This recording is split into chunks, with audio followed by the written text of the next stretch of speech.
Good afternoon, everybody, and welcome to the San Francisco Board of Supervisors meeting for Tuesday, April 19th, 2016. Madam Clerk, can you please call the roll? Thank you, Madam President. Supervisor Avalos? Avalos present. President Breed? Here. Breed present. Supervisor Campos? Present. Campos present. Supervisor Cohen? Cohen present. Supervisor Farrell? Farrell present. Supervisor Kim? Kim present. Supervisor Marr? Marr not present. Supervisor Peskin? Present. Peskin present. Supervisor Tang? Present. Tang present. Supervisor Wiener? Present. Wiener present. Supervisor Yee?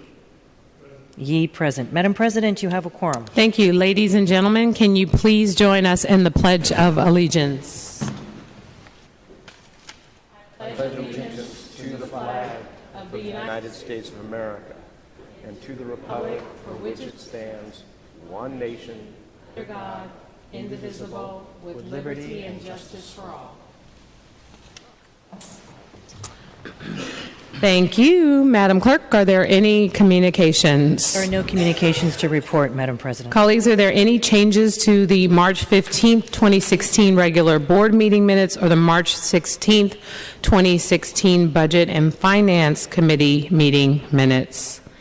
Seeing none, is there a motion to approve? Motion by Supervisor Farrell, seconded by Supervisor Campos. Colleagues, can we take this without objection? Without objection, those meeting minutes will pass after public comment. Madam Clerk, please read our first item. The special order at 2 p.m. is the appearance by the Honorable Mayor Edwin Lee. There being no questions submitted from board members from the even districts, the mayor may address the board for up to 5 minutes. Thank you. Welcome, Mayor Lee. Please. Thank you. Good afternoon, President Breed and supervisors, and also good afternoon to the public in attendance today. Yesterday, we commemorated the 110th anniversary of the 1906 Great Earthquake and Fire, which destroyed our city, but showed how resilient our people are. And I'd like to take this opportunity to extend our thoughts and concerns to the people of Japan and Ecuador as they grapple with the aftermath of devastating earthquakes in their own countries just in the last few days. San Francisco stands ready to support any international assistance effort to help these countries recover. And right now, the best way is to provide aid. To provide aid is to make a donation to the reputable organizations responding to this disaster, like the International Red Cross. These stark events remind us that we must always be prepared. And it's not if, but it's when the next disaster will strike. Whether it's an earthquake or something human-made, it can happen at any time with little or no warning. And that's why it's important to take steps now so you and your family are ready. And I urge all San Franciscans to visit sf72.org to make a plan and to prepare your families. As a city, we are making investments to make sure our city is resilient. It's critical that our water supply systems, our police and fire stations, and our hospitals can rapidly respond to an emergency. From the Zuckerberg General Hospital to our new Chinese hospital, to the new public safety building, to new and upgraded police and fire stations, throughout the city, we're upgrading all of these facilities so they are ready. And working together, I know we can make San Francisco the most resilient city in the nation. I'd also like to take this opportunity to update you on a topic that I hear from residents throughout the city. And again, that topic is homelessness.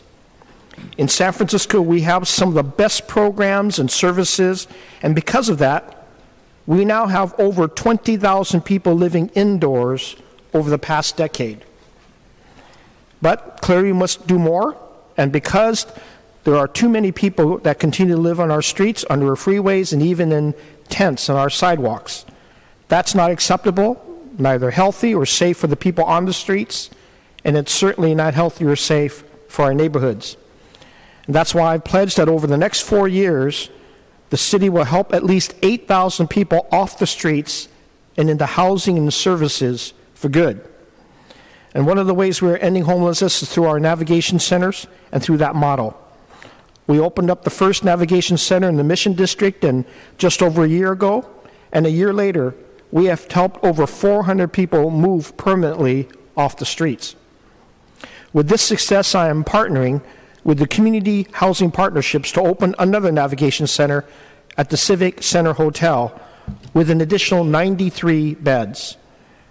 Today, I just toured to see the progress, and I'm looking forward to going back in June, on June 1st, to welcome the first of the new clients there. The Navigation Center is an important piece in addressing the homeless crisis, but creating permanent housing exits is equally important, and that's why we are opening up 200 additional units of supportive housing.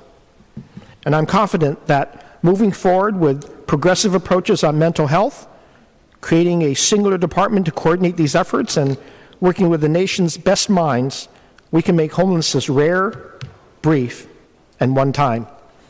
Thank you, supervisors, and thank you to the public. Thank you, Mr. Mayor, for being here with us today. Now we will move to our regular agenda, starting with our consent agenda. Madam Clerk, can you please read the consent agenda? Items 1 through 15, the consent agenda, are considered routine if a member objects. An item may be removed and considered separately. Supervisor Peskin.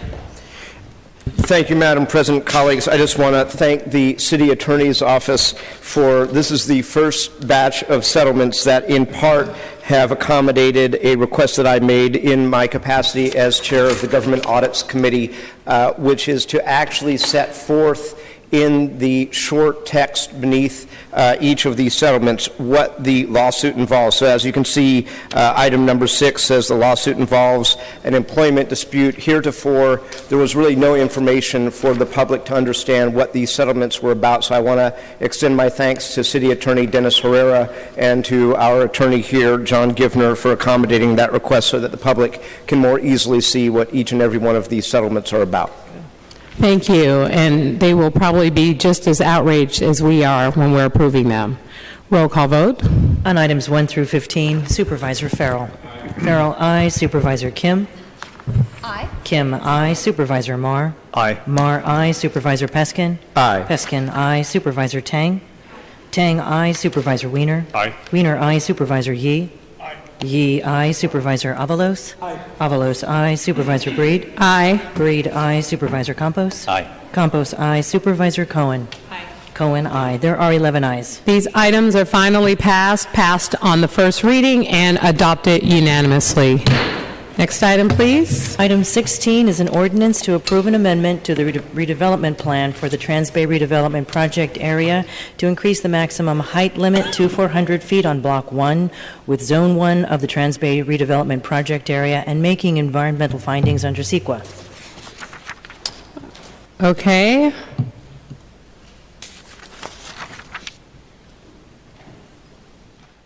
Supervisor Kim? Thank you, President Breed. I did make my comments on this project last week, but I do have one amendment, technical amendment to make to the resolution, which is just to acknowledge the written objections raised during last week's hearing. Both the written objections and responses by OCII will now be incorporated into the board file. And colleagues, I ask for your support on approval of this zoning change. And to get us another project where we will be building more middle-income housing here in the city and county of San Francisco. Okay, so Supervisor Kim, that's a motion to reflect the responses from public comment. Yes. Thank you. Is there a second? Seconded by Supervisor Yee. Colleagues, can we take the amendment without objection? Without objection, the amendment passes unanimously. And on the item as amended, can we take that item, same house, same call? Without objection, the ordinance is passed as amended on the first reading unanimously. Next item, please. Item 17 It's an ordinance to amend the general plan by revising Map 5 of the downtown area plan to include a notation stating that the proposed height and bulk districts on Block 1 on Folsom Street between Main and Spear Streets and a portion of Block 2 on Folsom and Main Streets of the Trans-Bay Redevelopment Project area shall be consistent with those provided in the Trans-Bay Redevelopment Plan development controls and to make the appropriate findings. Same house, same call. Without objection, the ordinance is finally passed unanimously. Next item, please. Item 18 is an ordinance to exempt the humidor from 2 prohibitions in the tobacco sales permit ordinance on the issuance of such a permit for the humidor's new location at 1 Embarcadero Center, the prohibitions on issuing the permit in a supervisorial district with 45 or more such permits, and on issuing the permit to a tobacco shop. Supervisor Peskin. Thank you, Madam President, colleagues, and thank you all for voting for this on first reading last week. I've been alerted by the city attorney that apparently we need a few more amendments. You can see that I just passed around to all of you those amendments on page 2, a new subparagraph D and a new subparagraph G. And I would like to move those amendments and refer this item back to committee. Supervisor Chairwoman Cohen of the Land Use Committee has agreed to schedule it on Monday and send it back to the full board as a committee report next Tuesday with these changes that should have been in the first draft. Okay, so Supervisor Peskin has made a motion to amend and send back to committee, seconded by Supervisor Avalos. Can we take this without objection? Without objection, the motion to amend and send back to committee passes unanimously. Next item. Item 19 is an ordinance to appropriate approximately $343,000 from the General Reserve for grants and related administrative costs for the Legacy Business Registry and Historic Preservation Fund in the Office of Small Business, in the Mayor's Office of Economic and Workforce Development in fiscal years 2015 through 16. Colleagues, can we take this item? Same house, same call. Without objection, the ordinance passes unanimously on the first reading. Next item, please. Item 20 is an ordinance to amend the building code to implement and require building facade inspection and maintenance program and to establish a fee to compensate the department for review and related evaluation processing and to make appropriate findings. Supervisor Wiener. After we do this, I have a motion to make. I'm not speaking as to this item. I have a motion to rescind to make after Okay, this. got it. Okay, colleagues, can we take item number 20, same house, same call? Without objection, the ordinance passes unanimously on the first reading. Supervisor Kim. Just kidding. Supervisor Wiener. I move to rescind the vote on item 19. Okay, Supervisor Wiener has made a motion to rescind the vote on item number 19. Is there a second? Seconded by Supervisor Cohen. Colleagues, can we take that without objection? Without objection, the motion to rescind passes unanimously. Supervisor Wiener, do you want to make comments about item number 19? I'll defer to the chair of the Budget Committee. Supervisor Farrell. Thank you, President Breed. I think we just want to make sure that, and out of respect for Supervisor Campos who made the motion, we had it one way in committee. We switched it to put it on Budget Committee Reserve. I think it was an appropriate way to handle this item. So just want to make sure that we confirm that and want to acknowledge Supervisor Campos for his advocacy on this item. Thank you. With that, colleagues, can we take item number 19, same house, same call? Without objection, the ordinance passes unanimously on the first reading. Madam Clerk, can you call item 21? Item 21 is a resolution to approve modification number 1 to the 2011 lease and use agreement, granting the early termination of the lease between U.S. Airways, Inc. and the city, acting by and through its Airport Commission. Colleagues, can we take this item, same house, same call? Without objection, the resolution is adopted unanimously. Item 22 Item 22 is a resolution to approve the terms of a 2011 lease and use agreement between Qantas Airway Limited and the city through its airport commission, with an estimated rent of approximately $750,000 for exclusive use space plus joint use space, rental, and landing fees for the lease term through June 30th, 2021. Same house, same call. Without objection, the resolution is adopted unanimously. Item 23. Item 23 is a resolution to approve an emergency public work contract between the Airport Commission and Pilot Construction Management, Inc. for the Super Bay Hangar Emergency Fire Watch and the Interim Foam Fire Suppression System Retrofit Project in an amount not to exceed approximately $4.4 million. Same house, same call. Without objection, the resolution is adopted unanimously. Item 24. Item 24 is a resolution to retroactively authorize the Department of Technology to accept a gift of equipment from Cisco, Inc. with a total value of approximately $354,000 in order to provide free wireless access to the Internet in San Francisco. Same house, same call. Without objection, the resolution is adopted unanimously. Item 25. Item 25 is a resolution to authorize the San Francisco Department of the Environment to accept a $140,000 gift from Envision Solar International for 3 solar-powered electric vehicle chargers. Same house, same call. Without objection, the resolution is adopted unanimously.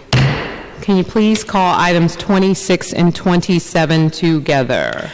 Items 26 and 27 are 2 resolutions to receive and approve 3 annual reports. The first is for the Fisherman's Wharf Community Benefit District, the Fisherman's Wharf Portside Community Benefit District, and the Ocean Avenue Community Benefit District, all 3 for fiscal years 2014 through 15. Same house, same call. Without objection, the resolutions are adopted. Before we, Supervisor Avalos? Excuse me?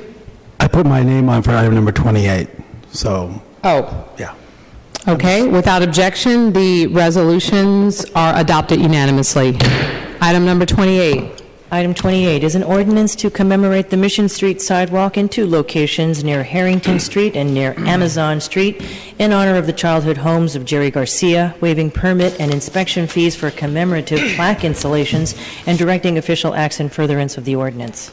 Supervisor Avalos. Thank you, President Breed. I was just very eager to vote on this, so I put my name on the stack. Kind of early, I want to thank Supervisor Cohen for her co-sponsorship of this ordinance that would amend the city's official map of commemorative sites to include 2 sites in the Excelsior District that are honoring Jerry Garcia, the Excelsior District's native son, most famous native sons, and daughters. Well, he's not a daughter, but we will be honoring women in the future, and so this is the start of a whole commemorative section that the Excelsior District will have in future years that will be carried out by future organizations and communities in the Excelsior and supervisors who are here. But this is a very significant effort that I want to thank numerous people who were part of creating the plaques. First of all, Beth Byrne, who we honored at the Board of Supervisors, who just left for Portland, Oregon. She designed the plaque that is before us today, the first one that we put in at Harrington Street and Mission Street, and just want to thank her for her work. Jeremy Pollack in my office has done an inordinate amount of work putting together the legislation and working with community groups on the design and on the process of getting approvals for the plaque. The Arts Commission Civic Design Review Committee just approved the design for the plaque on Monday, and it'll be going before the full Arts Commission for their approval very, very soon. The Department of Public Works has been very, very helpful in agreeing to do some of the main maintenance for the plaque, the first plaque that will be on Mission Street, and of course the Crocker Amazon Excelsior Friends group has been very, very responsive and will be taking care of the day-to-day operations of taking care of the plaque as well. This is something that the Excelsior District has been looking forward to for years. It's taken a long time to actually get to this place, and colleagues, I really urge your support for this wonderful addition to the Excelsior District. Thank you. Thank you, Supervisor Avalos. Colleagues, can we take this item? Same house, same call. Without objection, the ordinance is passed unanimously on the first reading. Item 29. Item 29 is an ordinance to amend the Green Building Code and the Environment Code to establish requirements for certain new building construction facilitating development of renewable energy facilities, updating the green building provision requirements for city buildings, setting an operative date of January 1st, 2017, providing findings as to local conditions, and to affirm the Planning Department CEQA determination. Supervisor Wiener. Thank you, Madam President. Colleagues, this legislation is simple and straightforward. Under the ordinance, new construction up to 10 stories in height will be required to install solar elements on the project's rooftop, either for electricity or for heating. The legislation was considered and supported unanimously by both the Building Inspection Commission and the Environment Commission. Today's California Building Code under Title 24 currently requires most new construction up to 10 stories to designate 15% of rooftop area as solar ready. This means free of obstacles and encumbrances so that solar can be installed in the future. The legislation before us today builds off of this state law solar ready requirement and requires that 15% not just be solar ready, but be solar installed. In other words, the solar is installed when the building is built. And again, it's for electricity or for heating. Colleagues, in an era when we are reminded daily of our rapidly changing climate, it is so important that we continue our strong push to alternative non-fossil fuel energies. And solar energy is a key part of our move to a clean energy future. And here in San Francisco, we have always led the way on solar energy, and we should continue to do that. This legislation, I should note, is the first part of what will be a two-part effort to promote better use of rooftops as new buildings are added to the city. The next ordinance will expand the provision to allow for green roofs. And that will be forthcoming, and we're currently working with the Planning Department on that legislation. I want to thank Barry Hooper from the Department of the Environment for his support and guidance in developing this ordinance, and I want to thank Andres Power in my office for his terrific work on it. In committee, Supervisor Peskin raised an issue with the provision that exempts from the ordinance basically server farms. Buildings basically that have an inordinate number of servers, and as a result they require a significant amount of equipment on the rooftop, particularly for cooling, so it's not feasible to place solar panels there. And I think Supervisor Peskin asked whether that could potentially and unintentionally exempt out buildings that do not really fit into that category. So over the last week, we've worked with the City Attorney's Office, and I've distributed a very small but impactful amendment changing on page 6, line 21, the word use to function, which the City Attorney believes will make sure that we're only capturing really buildings that this is why they exist, in other words, server farms. And Mr. Gibner can address this further if there are questions. So I've distributed the amendment, and I move that we make this amendment to page 6, line 21. Colleagues, I thank you in advance for your support. Thank you. So that's a motion to amend. Is there a second? Seconded by Supervisor Marr. Supervisor Peskin. Thank you, Madam President. First of all, I want to say that I absolutely support this legislation. I want to thank Supervisor Wiener and his staff for their excellent work on this, as well as the Department of the Environment. I don't think, and we can hear from Deputy City Attorney Givner, that there is any difference between the word use and the word function.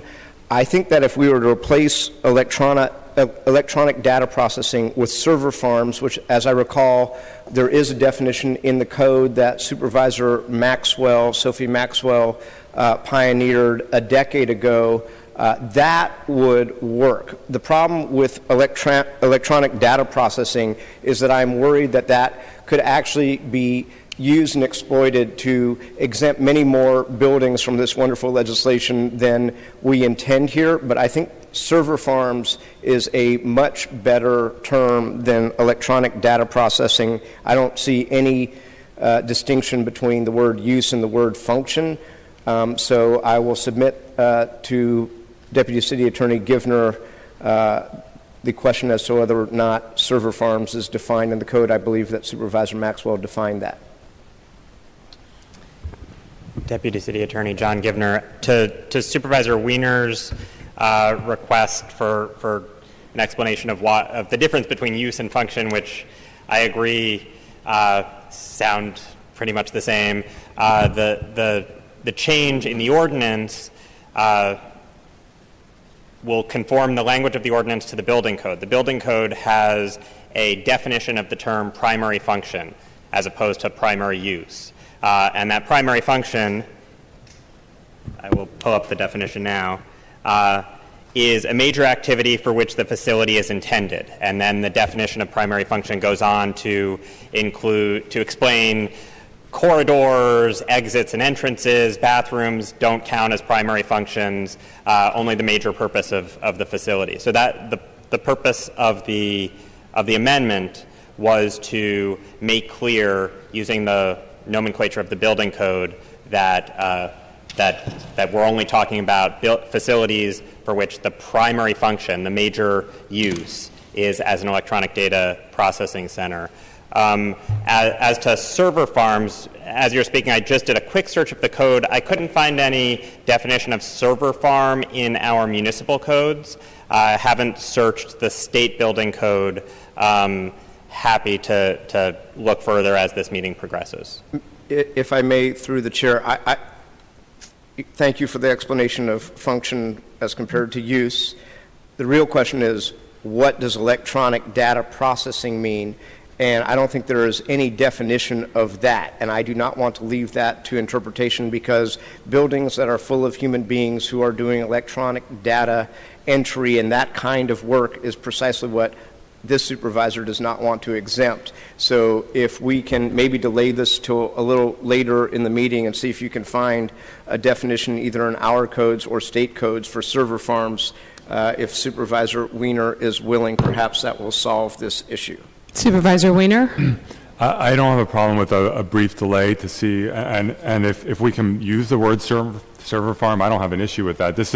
It is, and it's intended to be an extremely narrow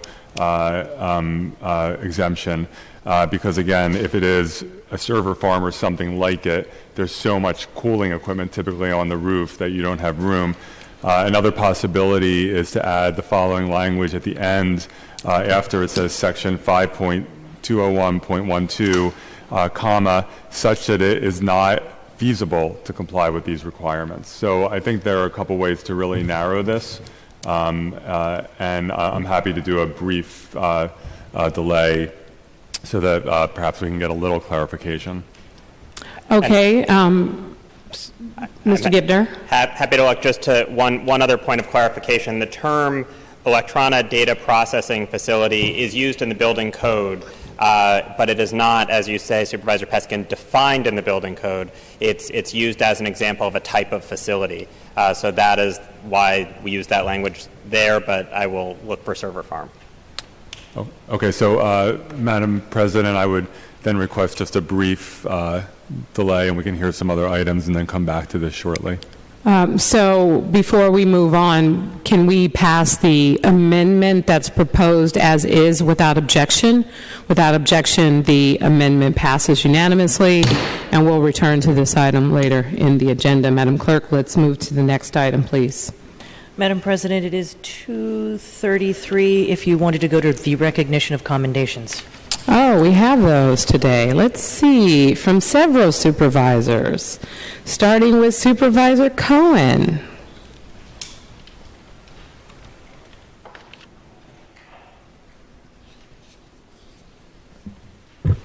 Thank you. Thank you, and good afternoon, everyone.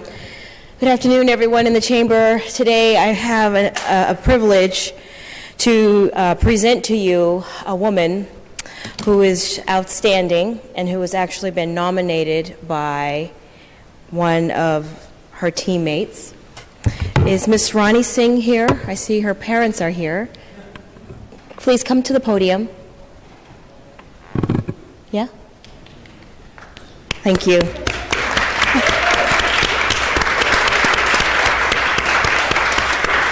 So colleagues, today it's my pleasure to be able to honor Assistant District Attorney Miss Ronnie Singh. Ronnie's been prosecuting cases on behalf of San Francisco for the last 15 years. And earlier this year, Ronnie successfully prosecuted and helped remove a dangerous human trafficker from the streets of San Francisco. Ronnie realized, as is often the case with human trafficking, that it was going to be difficult.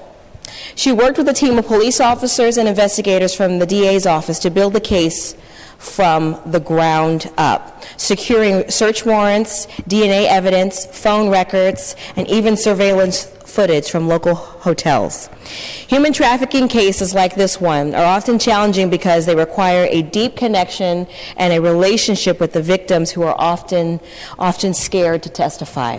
The victims in this particular case were a 14-year-old and a 16-year-old girl. After a year-long investigation and a 2-month trial, the defendant was convicted of 16 felonies, including human trafficking, rape, pimping and pandering of 2 children, and is facing up to 150 years of life imprisonment. Now, all of us, it's absolutely remarkable.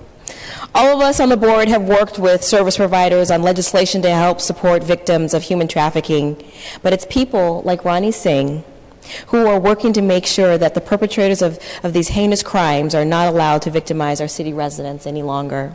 I want to take an opportunity to thank Ronnie for her zealous advocacy, and on behalf of the City and County of San Francisco and the victims of this case, say thank you. Thank you very much for being our champion and our hero. Thank you, Supervisor. Thank you. Say a few words.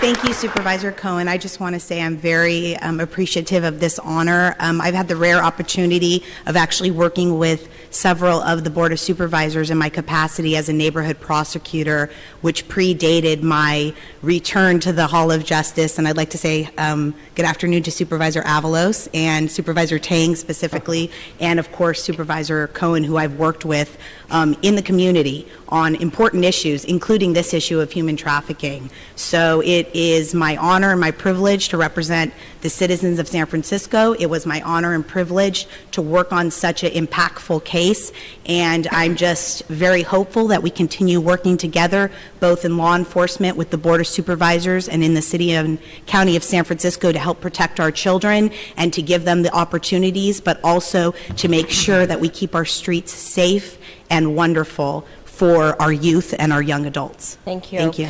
And one last thing, I would like to recognize the parents of Ronnie, who are also in the chamber. I would like to recognize Commissioner Dar Singh and Mrs. Singh, who are both with us.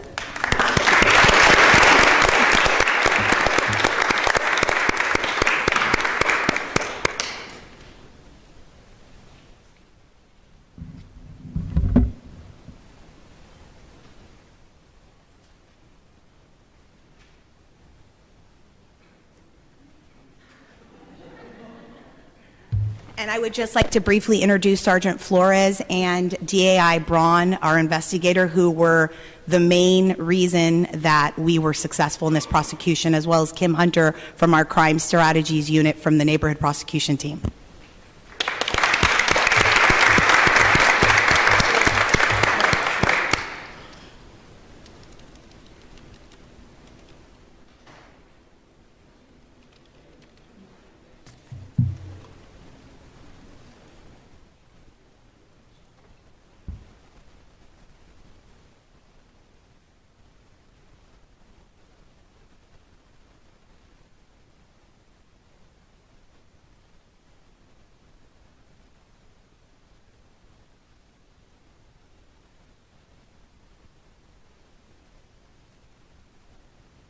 Congratulations again. Truly remarkable, remarkable work. Thank you. Thank you for your service. Good to see you, Commissioner Singh. Okay, with that, we're going to move to our next item, Supervisor Katie Tang. Thank you, and thank you so much, Supervisor Cohen, for honoring Ronnie Singh. As she mentioned, we did get to work together when she was our neighborhood prosecutor, and so tying into Ronnie's commendation, I know that we just brought up Sergeant Tony Flores, and really it is truly because of people like him who help build the foundation for these cases that lead to what I consider a success in the People versus Jeter case, along with all of the other colleagues that are here to support both Ronnie and Sergeant Flores. So at this time, I'd like to call up Sergeant Flores for his formal commendation.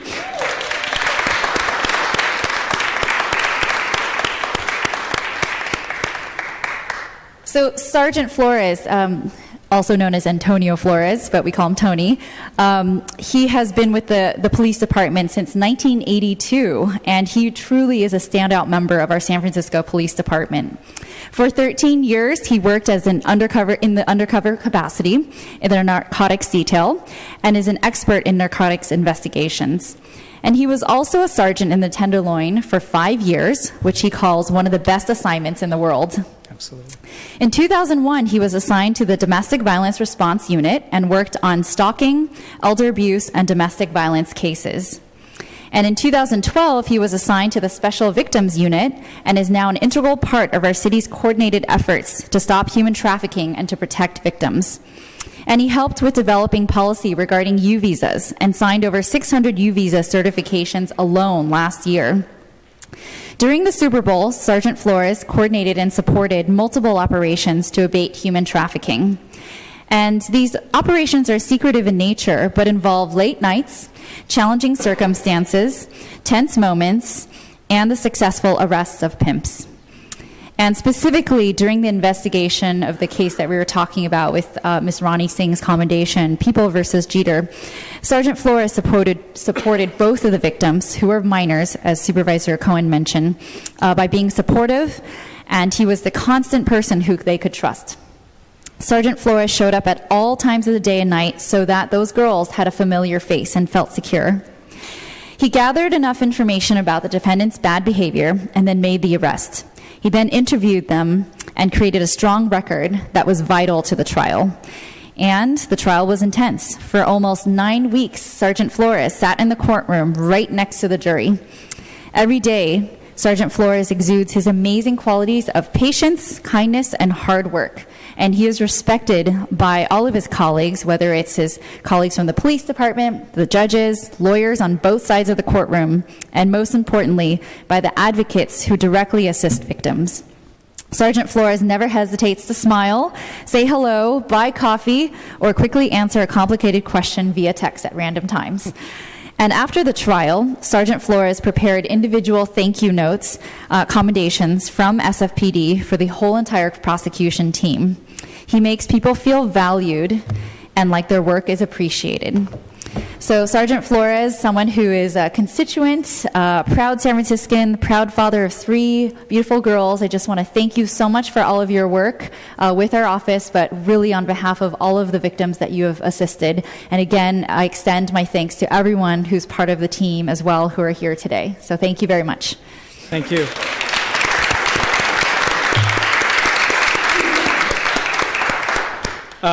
I'm so honored, and I've always start off thanking my mother, and who has just blessed me in the ways that I've carried on my career. Also, I'm unable to do the work that I do if I did not have the support of the Chief Sir, and also the command staff, especially the Captain Bailey, but especially Lieutenant Mike Duroff, who was very instrumental in guiding us, but also the team. The 2 gentlemen that are right here, so I'll have them stand up for me, is Rodney Chan, and then Randy Lee. They were very instrumental during the whole time that I was doing the prosecution part with Ronnie Singh, that they held it all together for me. So when we were doing the Super Bowl, again, I could not do what I do unless I had those. And I'm proud to say that I will be able to pass on the torch to these fine officers, and they're just amazing. They make it a joy for me to work. Again, I thank you, and Ronnie, thank you, because as we've had this case, it was very challenging at times, and again, I couldn't ask for a better partner as my office wife next to me going through this whole trial and difficult. But most of all, to Belinda and Zerlene.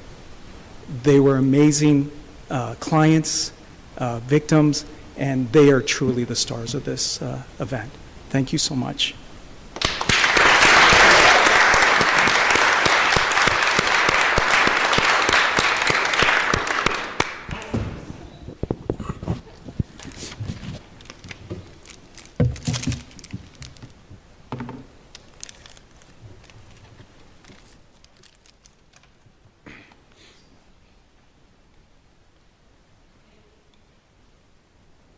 Thank you, Sergeant Flores, for your service as well. It is truly appreciated. The work that you and Ronnie have done in order to, keep our city safe is truly commendable. It's amazing, and we definitely truly appreciate it. Thank you, and congratulations. Next up, we have Supervisor Yee. Thank you, President Bree. A few weeks ago, I met with Renee Espinoza and Paul Newsom from the San Francisco Court-appointed Special Advocates for Children, better known as SF CASA. So would you two come up front while I say a few words? And also Lisa Spinelli. Although next month is Foster Care Awareness Month, I didn't want to wait. I wanted to highlight the work of the SF CASA today because they have hundreds of youth waiting for a CASA advocate. And our foster youth shouldn't have to wait. There are 1,000 children in foster care in San Francisco, and the average child spends nearly 2 years in foster care, many much longer. By 18, many of these children and youth have lived in multiple homes, attended an average of 9 different schools, and worked with 7 different social workers. So what happens is that the CASA advocate becomes the one stable, consistent adult in the youth's life. San Francisco CASA trains volunteers to provide one-on-one volunteer and mentorship for some of the community-based advocacy that covers the needs of the whole child. CASA volunteers work with the youth's caregivers, family, teachers, social workers, lawyers, coaches, and healthcare providers. It's the person that actually spins the web and makes sure that they're all together. This is critical as more than half of California's foster children do not graduate from high school, and former foster youth disproportionately experience higher levels of unemployment, incarceration, homelessness, and mental and physical health problems. SF CASA's vision is that every child has a safe and loving home and is given the opportunity to thrive, and they have trained more than 2,500 volunteers over the years to support foster youth to fight against the odds, increasing the chances that for the youth and to lead a happy life in a safe and permanent home. Each year, SF CASA trains 240 community members to work with and support our foster youth. In recognition of their work and upcoming 25th anniversary, I'm proud to highlight SF CASA's incredible work on behalf of our foster youth and declare San Francisco CASA Recognition Day. Thank you for all your work. Before you say a word, I really, maybe I want to speak from here.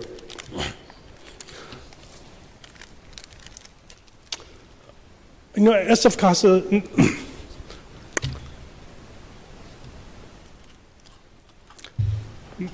maybe you should speak.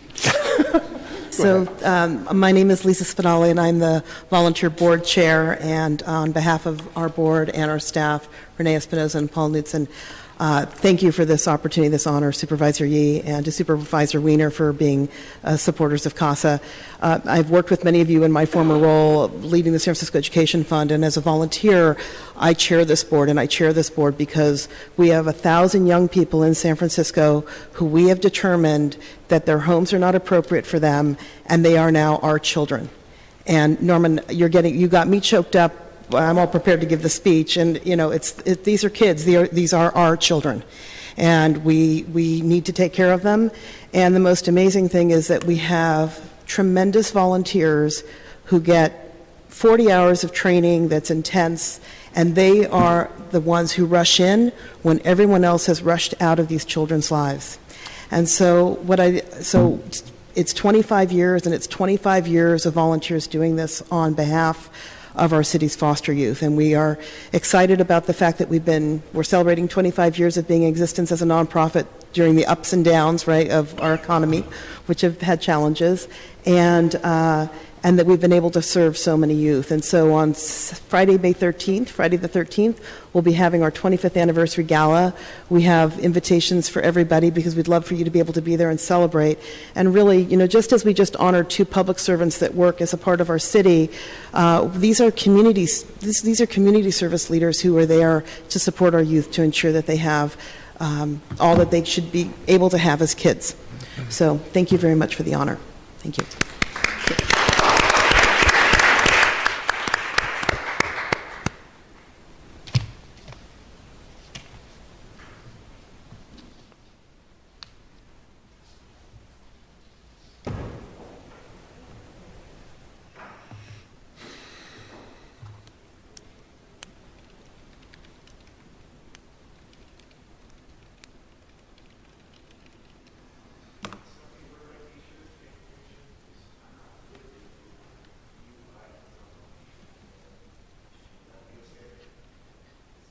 Congratulations again, and thank you so much for being here today. All right, it's time to return to our regular agenda. Madam Clerk, where were we? Madam President, we're heading to items 31 and 32, which were considered by the Rules Committee at a regular meeting on Thursday, April 14th. Actually, I think we missed item 30. Item 30, Madam President, apologies, is an ordinance to amend the administrative code to prohibit the use of city funds or resources to assist in the enforcement of federal immigration law, except for individuals who have been convicted of a violent felony and held to answer for a violent felony. Supervisor Avalos. Thank you. I would like to motion to continue this item to our Board of Supervisors meeting on May 10th. Supervisor Avalos has made a motion to continue to May 10th. It was seconded by Supervisor Yee.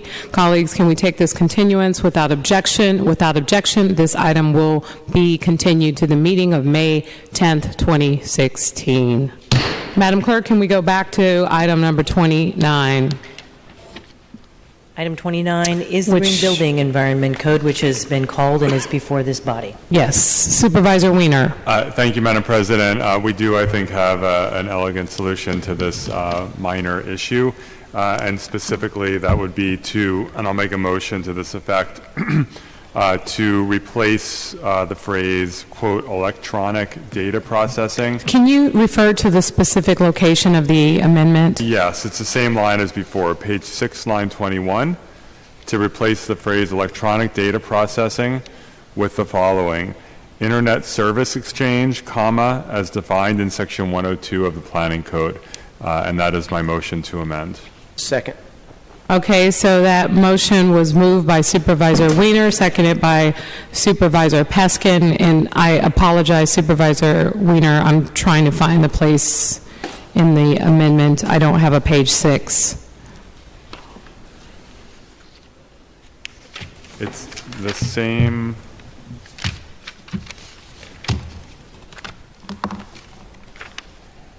Thank you. Thank you. I got it. Thank you. So, colleagues, can we take the amendment without objection? Without objection, the amendment passes unanimously. And And so on item number 29 as amended, colleagues, can we take that same House, same call? Without objection, the ordinance as amended passes unanimously on the first reading. All right, Madam Clerk, can we go to committee reports?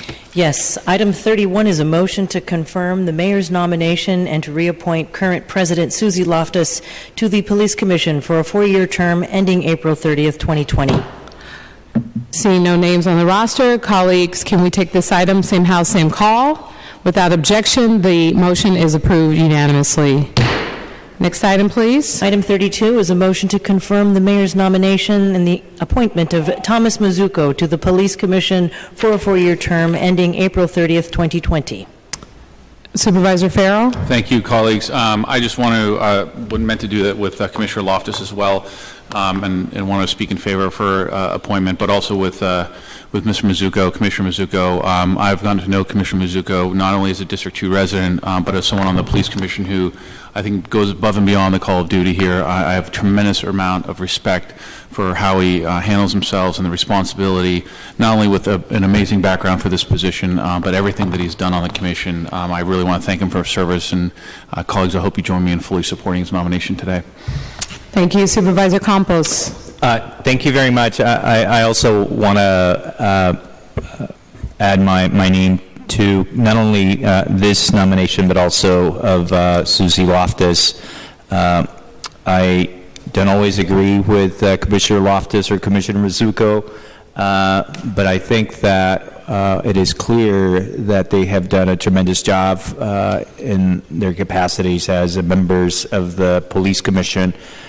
So I want to thank them for their service. And I also think, this is the time for all of us to come together as a city to collectively tackle the very difficult and challenging issues that are facing the police department. And I think that we need individuals who, even if we don't agree with them, we know that they come from a place of integrity and that they're going to reach out to folks from all walks of life. And so I'm very proud to have served with Tippy Mizuko on the Police Commission. I'm glad that he wants to continue to serve. And also I want to thank Commissioner Loftus for her service. And I think that with the challenges that we faced comes the opportunity to get this right, and I think that San Francisco can get this right. So I'm proud to support this nomination. Thank you. Thank you. Supervisor Cohen. Thank you very much. I too want to rise and just acknowledge the tremendous leadership between Mr. Mizuko and Ms. Loftus. We had a very robust discussion. I think the committee meeting in the Rules Committee was about 4 hours long, and it was very long and very thorough. And I want to assure the folks that are at home that are watching this vote here today that they understand that we are putting in place commissioners that are not that are independent thinkers, and that they are very, very strong-willed, and that they are in positions to continue to push the department to do good policing and to create good general orders. And I want to recognize them for their leadership. Oftentimes they have taken positions that have been difficult, and we salute you, and we're grateful for your time that you're spending, and glad that you want to spend another 4 years with us. Appreciate it. Thank you. Thank you, Supervisor Cohen. Supervisor Marr. Thank you, and I wanted to acknowledge that President Susie Loftus and former President Tippy Mizuko had tremendous outpouring of support from the communities. They dealt with, I think, some tough questions that some of us posed to them, and I think they showed amazing leadership.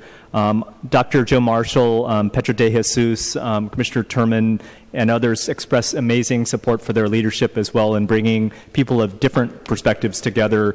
And lastly, with some comments from the crowd, I referred to both of them as the Splash Brothers of the Police Commission because of the leadership that they show in inspiring others to really build support and listen to communities as we try to reform the police department in our city. So I really appreciate them and strongly support the mayor's reappointments of these two community leaders. Thank you, Supervisor Marr. Supervisor Wiener. Thank you, Madam President. I also want to express my strongest support for both Commissioner Mizuko and Commissioner Loftus, who I know we have already reappointed. This has been, I just as hard as it is to be a member of the Board of Supervisors, I can only imagine how difficult it is to be a police commissioner in San Francisco right now. The issue, the various issues around policing that are part of a national conversation as well as a local conversation are incredibly challenging and divided, and navigating a conversation requires enormous skill, and I think both commissioners have really shown that leadership, and I want to express my thanks to them for their service to San Francisco. Thank you very much. And I just want to thank the Rules Committee under the leadership of Supervisor Tang, and thank Supervisor Cohen and Supervisor Marr. I know it was a very lengthy meeting, a lot of questions, a lot of public comment, and I think that clearly moving these two individuals forward with unanimous support of the Rules Committee makes it clear that we trust their leadership, we trust their judgment, and we know that they're going to continue to push the department in the right direction. We know that there is lots of work to do here in the city and county of San Francisco, but I do believe that we have two extraordinary commissioners in a position to really help to make the kind of change we need to see in San Francisco. And with that, colleagues, can we take item 32, same house, same call? Without objection, the item passes unanimously. All right, Madam Clerk, can we go to roll call for introductions? Supervisor Farrell is the first member to introduce new business. Supervisor Kim. Thank you. I am really excited to announce today a proposal to make City College free for all San Francisco residents in the upcoming school year. Since 1960, the state of California, in its master plan, has been stating its promise to make public higher education free for all. And today, we are going to take us one step closer here in the city and county of San Francisco and make that a reality. Tennessee, a red state, is the first state in the nation to make City College free for all state residents who are high school graduates, regardless of income, and the first to use public dollars. They were soon quickly followed by the state of Oregon and Chicago. The program that I am introducing today, that I'm proposing that we fund here in the city, will actually be the first program in the country, in the nation, to make City College free for every San Francisco resident, regardless of age, income, or high school GPA requirement. In fact, we will take all of those prerequisites out the door and say that everyone should be able to access City College classes, whether they are a high school graduate that wants to attend a 4-year college eventually, whether they are an adult trying to pick up additional job training skills to be able to move into a higher paying job, or whether they are a senior or an immigrant that wants to integrate into their community by taking computer classes or an ESL class. As many of you know, City College was free here in San Francisco until 1983. Currently, our California Community College enrollment fee for credit courses are $46 a unit, and students attending full-time for a year, 2 semesters at 12 units per semester, pay over $1,000 annually. However, that is only a portion of the cost, as we know that many students pay much, much more in attending City College in books, in childcare, transportation, and of course, cost of living. We talk a lot about how we can make San Francisco more affordable, and the conversation here at the Board of Supervisors has often and rightly been focused on the cost of housing and how we can make housing more affordable for San Franciscans. But I think a key part of the conversation is to figure out how we can make San Franciscans afford to live in the city as well. And part of how we do that is by taking down the barriers to access to higher education. And City College has been the primary institution here in the city and across the country in helping our residents rise to the middle class and afford to live here. Our current president has talked about making City College free for high school students. We have 2 presidential candidates, Bernie Sanders and Hillary Clinton, who have their own proposals on the table to make City College free. But here in San Francisco, we have an opportunity to make that talk into reality for our residents that live here. And we can do that without any type of the barriers or prerequisites that we're seeing in programs across the country. And in fact, another issue that we want to address through this program is understanding that we have many low-income students that already are eligible for fee waivers, but still have barriers to attending because they can't afford the cost of books or childcare or other needs. And so this program, if you are eligible for those waivers and apply for those waivers, will also allow you to be eligible for a $1,000 scholarship to help pay for those additional costs. Now, we have a limited budget here in the city and county, and there are many important priorities that we need to fund here. And so how I'm proposing to fund this program is through a ballot measure that I introduced in December, our ultra-luxury housing tax, where we are modestly increasing the real estate transfer tax for buildings and homes valued at $5 million and above, and creating an entirely new bracket for property sales valued at $25 million and above. This revenue is projected to generate approximately $29 million to our general fund over the next 10 years on average. And I'm proposing that we use a portion of this fund, what we estimate at between $12 to $13 million, to make City College free for all San Francisco residents. This is an investment for the future, and it's the right bet. So let's bet on our students. Let's bet on job training programs that help adults gain skills to improve their employment opportunities. Let's bet on our seniors who want to integrate into society by taking computer classes and skills. Let's bet on our immigrants who also want to be a part of our community by learning language and other job training programs. As I mentioned, City College is not just an educational institution. It is the institution that helps many of our residents rise to the middle class. In fact, we know that on average, the difference that you can make in earning income between having just a high school diploma and having an associate's degree at City College on average is $11,000. That is a significant earning gap, and one that we want to help bridge with this free program. But it also helps us build community by allowing many of our residents to help integrate by learning a lot of skill sets and, of course, meeting other students and members of our community. And we don't limit it by age. This will be the first program that isn't just eligible for high school students with certain GPA. This will be eligible to all. In fact, I just learned today from City College trustee that there are just as many 60-year-olds attending City College as there are 18-year-olds. And we should make City College free for all. And in fact, we know that many adults often decide to go to college back later, so we want to cover these non-traditional students as well. So I've asked the city attorney and the controller today to draft a free City College fund that will include a process by which we can secure funding from the new general fund revenue that we hope to obtain from our voters this November to make this a reality here in the city. I want to recognize and thank Supervisors Norman Yee, Campos, Peskin, and Avalos, who have committed their support to this proposal. I also want to recognize President Breed and Supervisor Peskin, who has been in conversations with AFT 21 in our office about how we can even pilot portions of this program this upcoming school year before the passage of the luxury housing tax.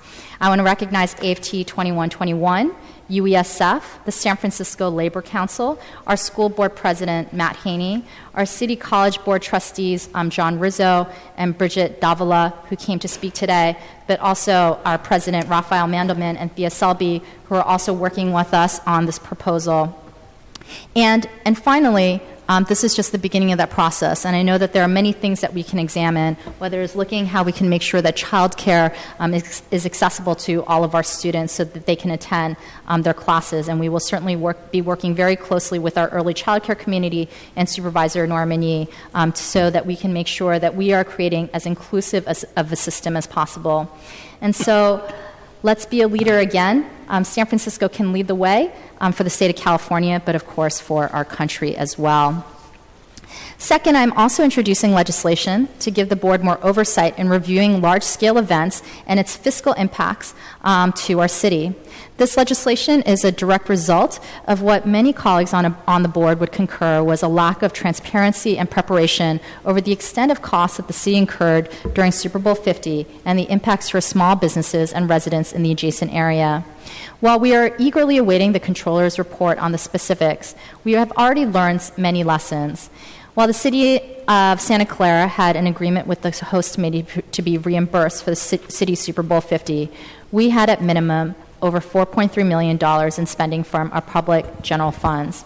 This, of course, does not include the recent reporting of overtime for SFPD in the month of February, which exceeded $7.6 million, $5 million more than the previous year. But the best governance, and I think that everyone on this board agrees with this, regardless of their position, is the conversations that happen prior to the events and not during and not after. So this legislation establishes specifically that. The ordinance amends the Transportation Code to prohibit the Interdepartment Staff Committee on Traffic and Transportation, ISCOT, from reviewing or approving any major event lasting 5 or more consecutive days and occupying 2 or more city blocks unless the Board of Supervisors has first determined that the event is fiscally feasible and responsible.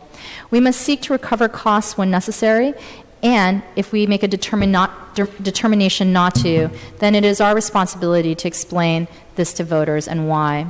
I look forward to discussing the merits of this legislation with my colleagues and want to recognize Supervisor Aaron Peskin, John Avalos, and Eric Marr for their co-sponsorship and also for helping to craft this legislation. And finally, colleagues, today this board unanimously had made a commitment a little over a month ago to vote on subsequent legislation to Proposition C, which this board has also unanimously placed on the June 7th ballot.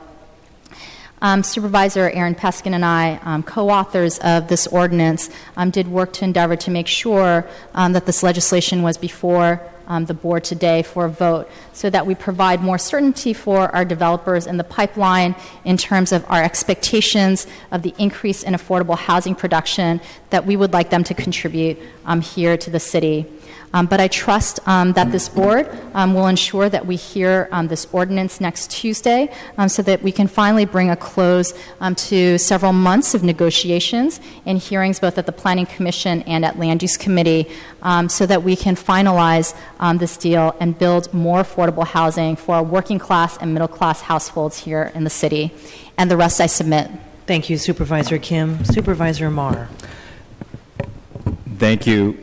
Colleagues, I have a few items today. A few weeks ago, I had the pleasure of honoring with many of you the outgoing director of the Office of Labor Standards Enforcement, Ms. Donna Levitt, for her amazing work for our city.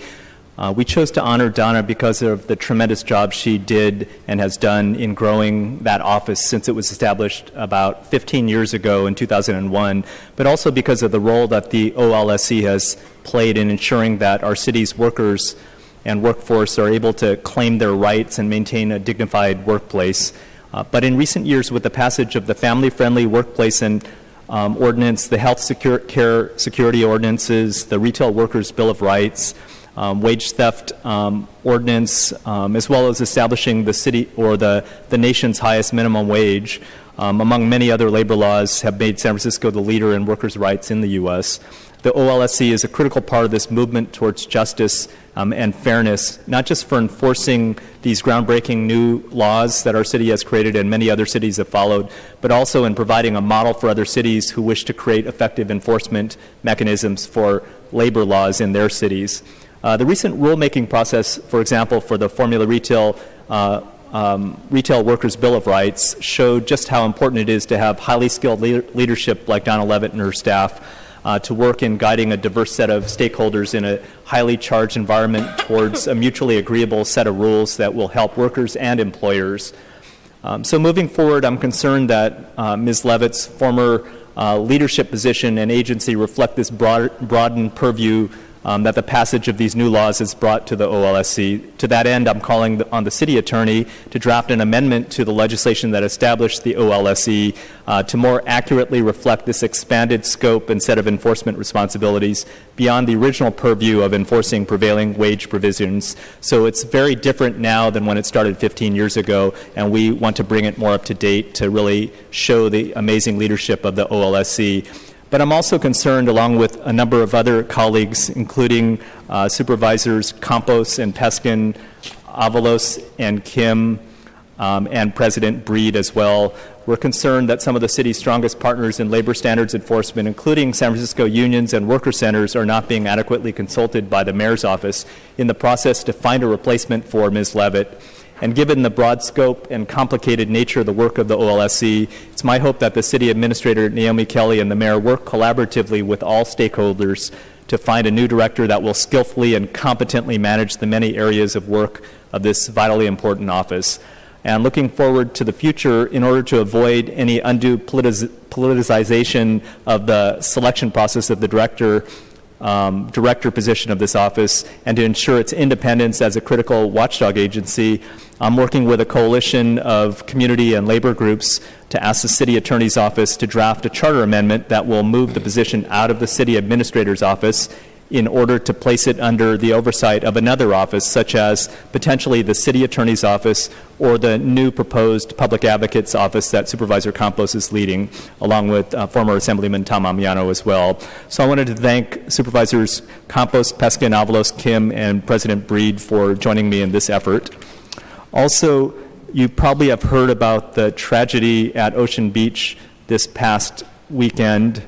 I wanted to take a moment to express my condolences and support to the families of Wayne Ausa, 17 years old, and Grisham Durham, 16 years old, both of Vallejo High School. Both were swept away at 4:20 p.m. Saturday on Ocean Beach by dangerous rip currents. I also hope that the 3 other teens involved from Vallejo High School make a full physical and emotional recovery soon. Along with Supervisor Katie Tang, I'm introducing a hearing. We'll be organizing a hearing with our San Francisco Fire Chief, Joanne Hayes-White, and her staff. She's a former lifeguard, by the way. Our National Parks Service GGNRA Superintendent, Chris Lennertz, and her staff to organize a critical hearing on improving our city's monitoring of Ocean Beach, especially during the growing number of heat waves we've been seeing with climate change happening all around us, and the growing waves that we've seen at Ocean Beach. I know I live there right on the Great Highway, and I see it every day, but the growing number of waves that affect the sandbars that cause the rip currents, but also it's an attractive nuisance that almost pulls you out to try to wade in the water like the 5 teens did from Vallejo. But we're organizing this hearing to create safer conditions, better education, and better monitoring on the beach. I wanted to acknowledge also Surfrider Foundation, Burners Without Borders, and others that have formed a partnership with my office and the city and the federal government to also be involved in making the beach safer.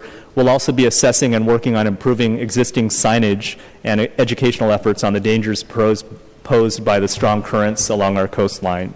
And I want to express my support and appreciation of the San Francisco Fire Department officers, the surf rescue team, the U.S. Coast Guard, and the National Park Service staff that responded immediately when the teens were pulled out into the water, and for hours and hours that searched for them over the weekend.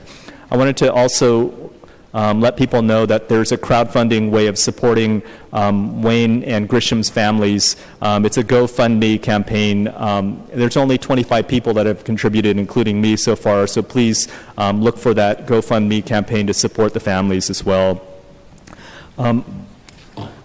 Not to downplay the tragedy, but on a positive note, out in the outer Richmond, I may look a little bit sunburned and more tan than usual because of Playland at the beach, Playland on Balboa's festival that I organized along with my staff, Raquel Rondondias and Lindsay Kimball from my office.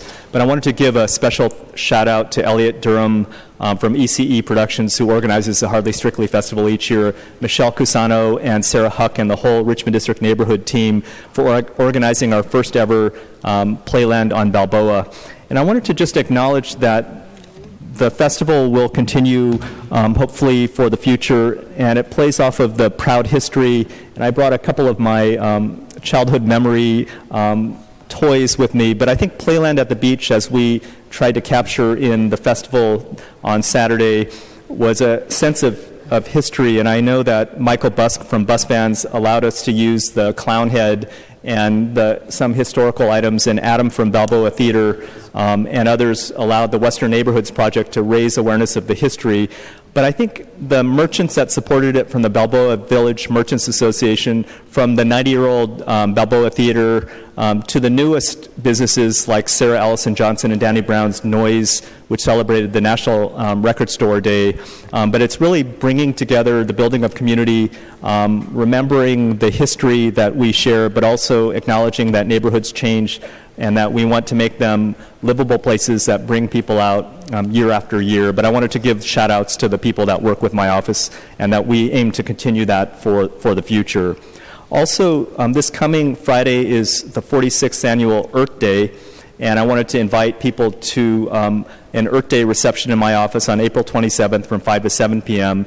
But I also wanted to acknowledge that Supervisor Avalos and I both sit as sitting members of the Bay Area Air Quality Management District, which I'm the chair of this year, and we will be holding a number of different hearings as it moves forward with the Bay Area Air Quality Management District on lots of issues that 350.org, Sierra Club, APEN, Asian Pacific Environmental Network, Communities for a Better Environment have been leading, and we're hoping that colleagues look at those positions on the Air District to follow in our footsteps as we are termed out at the end of this year.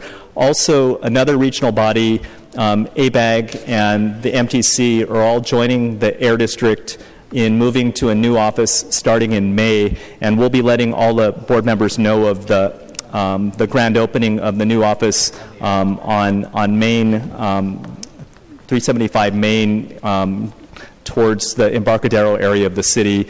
Also, BCDC will be joining the 3 other regional agencies in that office as well. So please join us for the grand opening in May. Last quick thing is I'm introducing a resolution urging the California State Legislature to amend state law for youth fare evasion. I think many of you know we passed a resolution earlier supporting state legislation, but today we're introducing a decriminalization of youth transit violations ordinance in San Francisco, and I'd like to acknowledge the MTA Board of Directors for recommending to the Board of Supervisors to adopt this ordinance, and to thank Supervisor Campos and the youth movement that built awareness and passed the free muni for youth, low-income and moderate-income youth, and free muni for seniors as well. But he's co-sponsoring this resolution and now this ordinance, and it'll amend the Transportation Code to authorize our MTA to establish separate fine amounts for passenger conduct violations committed by youth and fare evasion, consolidate and clarify existing fare evasion regulations, revise passenger conduct violations to make consistent with the recent state law changes, and affirm the Planning Department's determination under CEQA. I'm not going to read the history of this, but I'll just say that the youth movements, the senior justice movements that have advocated for changes to make our MTA system more accessible to low-income and moderate-income people, that this legislation is driven from the spirit of the growing movements to make muni more equitable as well.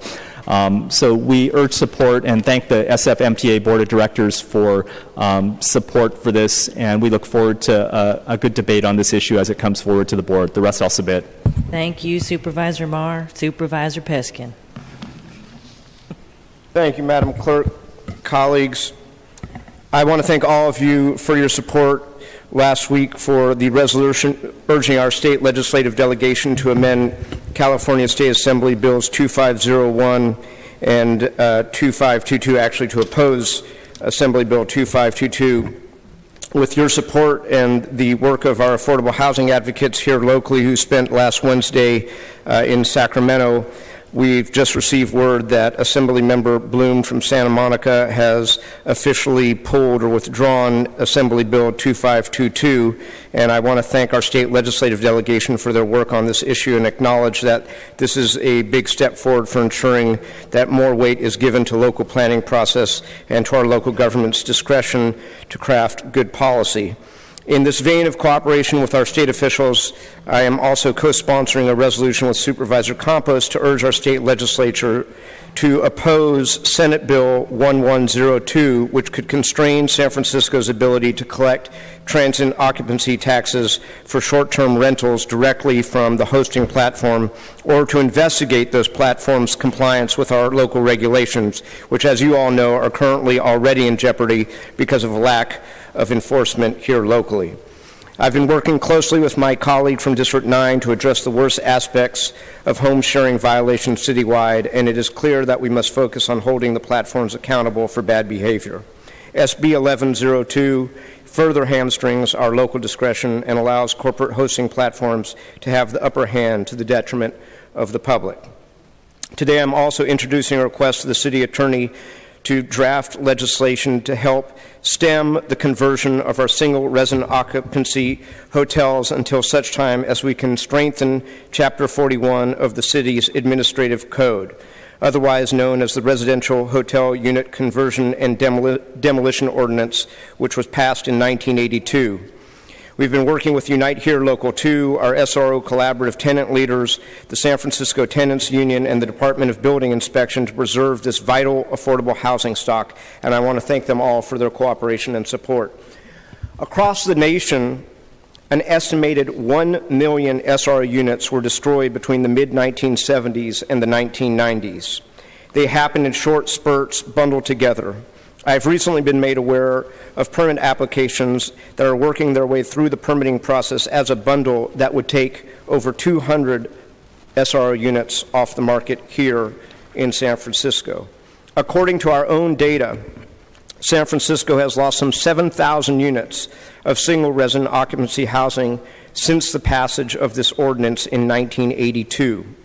And to put it in a little bit of perspective, that ordinance went into effect after the number of SRO hotel rooms was diminished from 33,000 in the mid-1970s to some 26,000. That has further been diminished to some 19,000 units. Think about that. That's a loss of 14,000 SRO units. That's twice San Francisco's homeless population.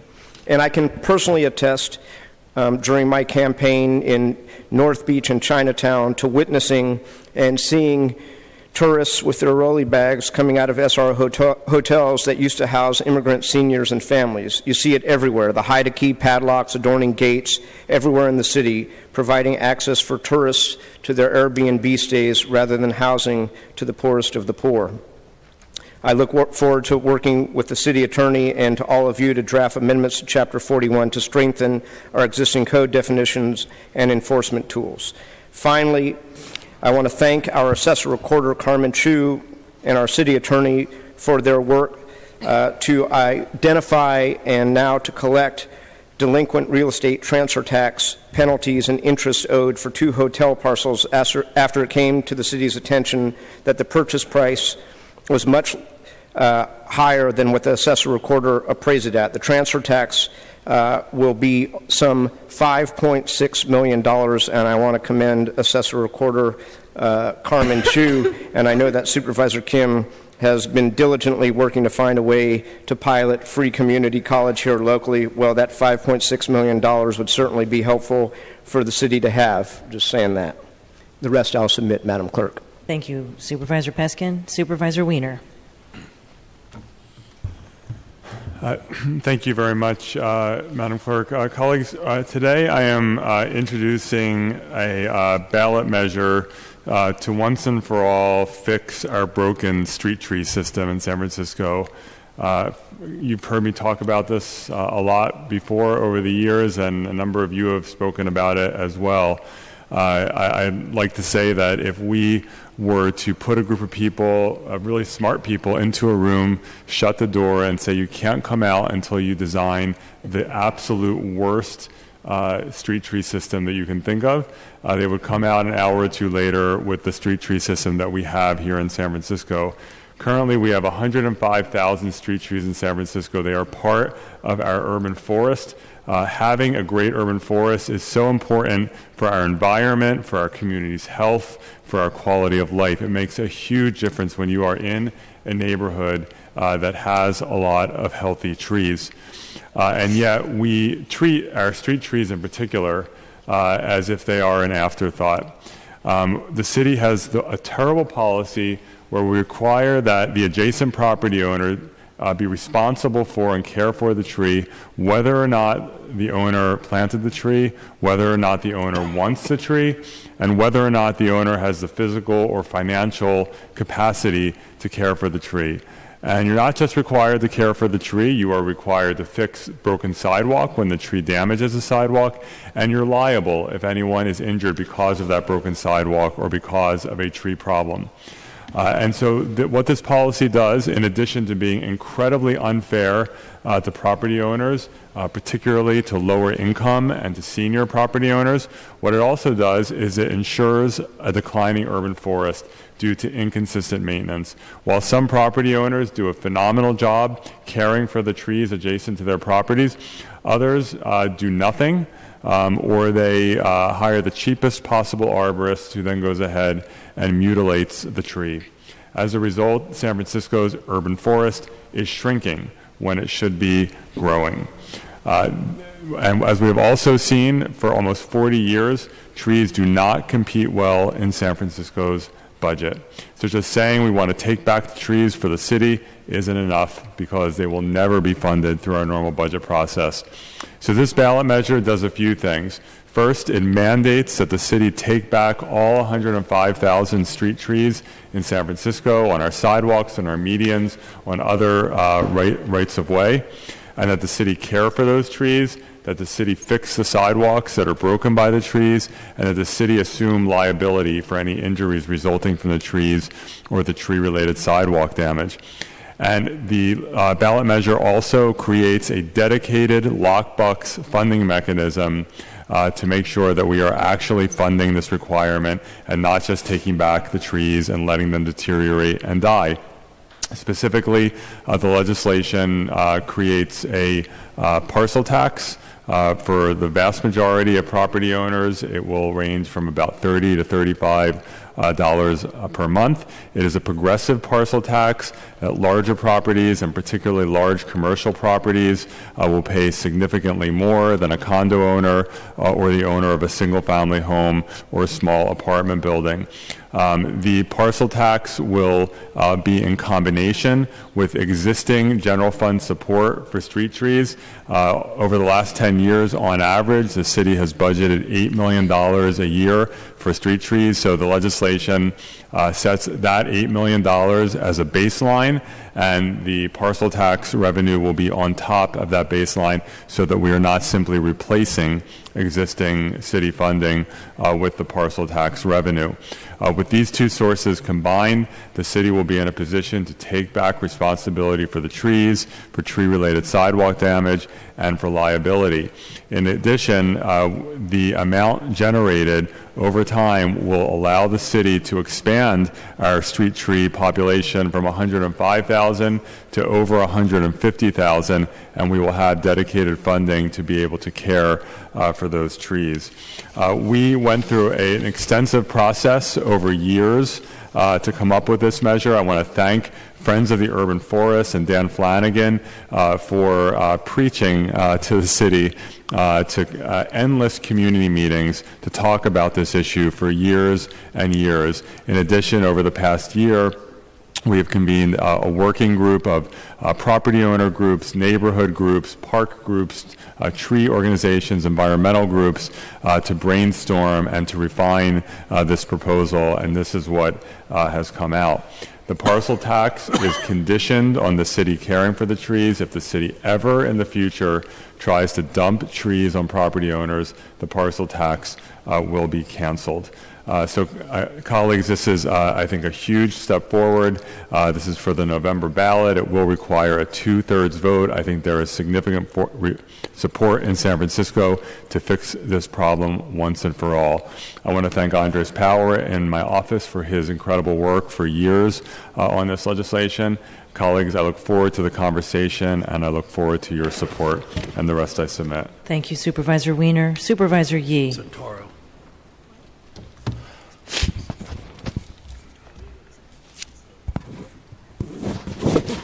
Thank you, Madam Clerk.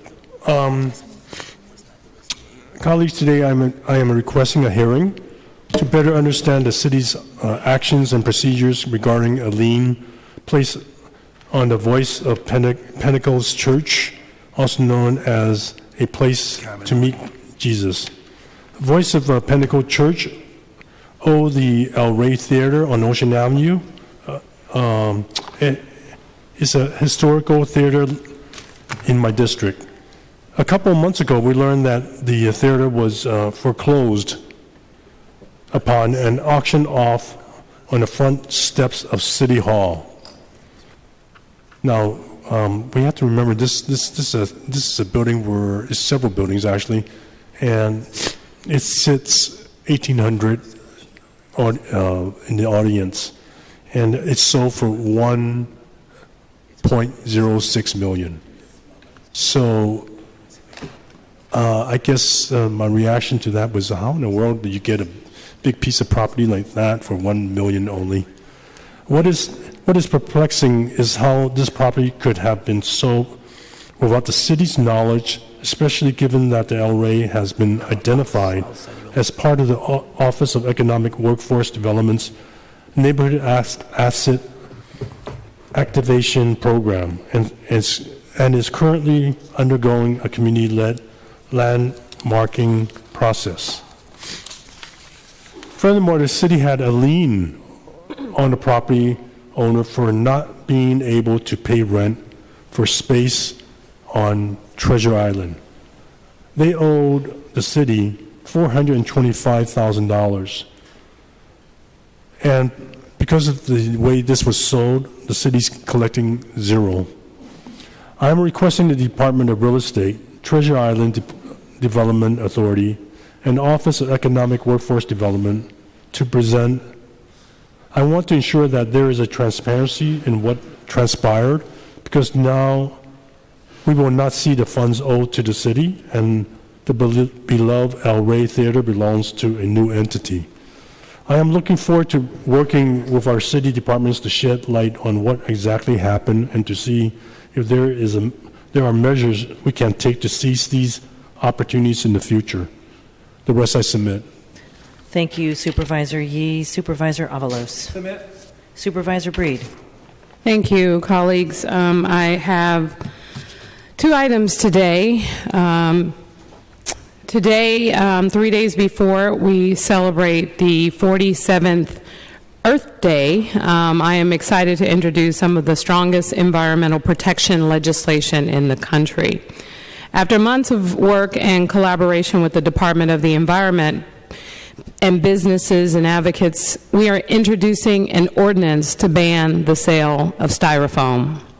Cups, plates, clamshells, meat trays, egg cartons, and other foodware, packing materials, including those packing peanuts that get all over the place, styrofoam coolers and ice chests, pool and beach toys, and styrofoam dock floats and other marine products.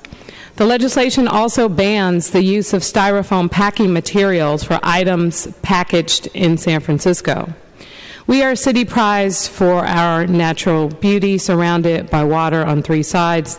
We have a moral and a public health and, frankly, a financial responsibility to protect ourselves from pollutants like polystyrene foam. Styrofoam is actually a brand of polystyrene. Polystyrene cannot be recycled through San Francisco Blue Bin Recycling Collection Program, although I know some of us have probably made the mistake of putting it in there. It is essentially, it never decomposes. It's a significant source of litter on our streets, our parks, our public places, which are often only a stopover for its trip to the bay and the ocean. Plastic pollution in the ocean continues to worsen, with polystyrene being perhaps the most egregious. And polystyrene breaks down into smaller, non-biodegradable pieces that seabirds often mistake for fish eggs. And unlike harder plastics, polystyrene contains a chemical used in its production called styrene that is metabolized after ingestion and threatens the entire food chain, including humans who eat contaminated marine wildlife. Styrene is linked to cancer and developmental disorders, and according to the U.S. FDA, it leaches into our food and drink if we use polystyrene foodware. The science is clear. This stuff is an environmental and public health pollutant, and we have to reduce its use. More than 100 cities have ordinances restricting polystyrene food serviceware and or packing materials. And many local businesses and national corporations have successfully replaced polystyrene in their products and their packaging. We in San Francisco have actually prohibited serving food in polystyrene since 2007, thanks to an important 2006 law passed by no other than our own colleague, Supervisor Aaron Peskin. Through the diligent work of the Department of Environment staff, that ordinance has almost 100% compliance. What I am proposing today is the next step. Supervisor Peskin's law addressed the immediate health impacts of eating from styrofoam containers. Now, colleagues, I ask you to join me in stopping the broader environmental and public health harms of polystyrene foam. This is overdue. Other jurisdictions like Seattle and Palo Alto have passed us in doing so, and there are now ample cost-effective alternatives to styrofoam on the market. With that in mind, we put together the toughest anti-styrofoam law in the country, including new uses that have never been regulated in other cities. San Francisco will once again be at the forefront. We will replace hazardous products with combustible, recyclable ones. We will continue our work towards zero waste here in the city and county of San Francisco, and we will protect the public health and natural beauty of our waterways and wildlife. I want to thank Russell Long of the Sustainable San Francisco, a great advocate and partner, Jack Macy at the Department of the Environment and his colleagues Guillermo Rodriguez and the Director Debbie Raphael, the San Francisco Chamber of Commerce, the California Grocers Association, Walgreens, the Postal Chase, and all of the companies that helped us refine the legislation. My Chief of Staff, Connor Johnson, for spearheading this effort on behalf of my office, and our City Attorney, Tom Owen. This legislation is carefully crafted to help businesses comply and accommodate those who can't just yet. We've provided a waiver provision for individual cases and for categorical cases where there is no feasible alternative to polystyrene yet.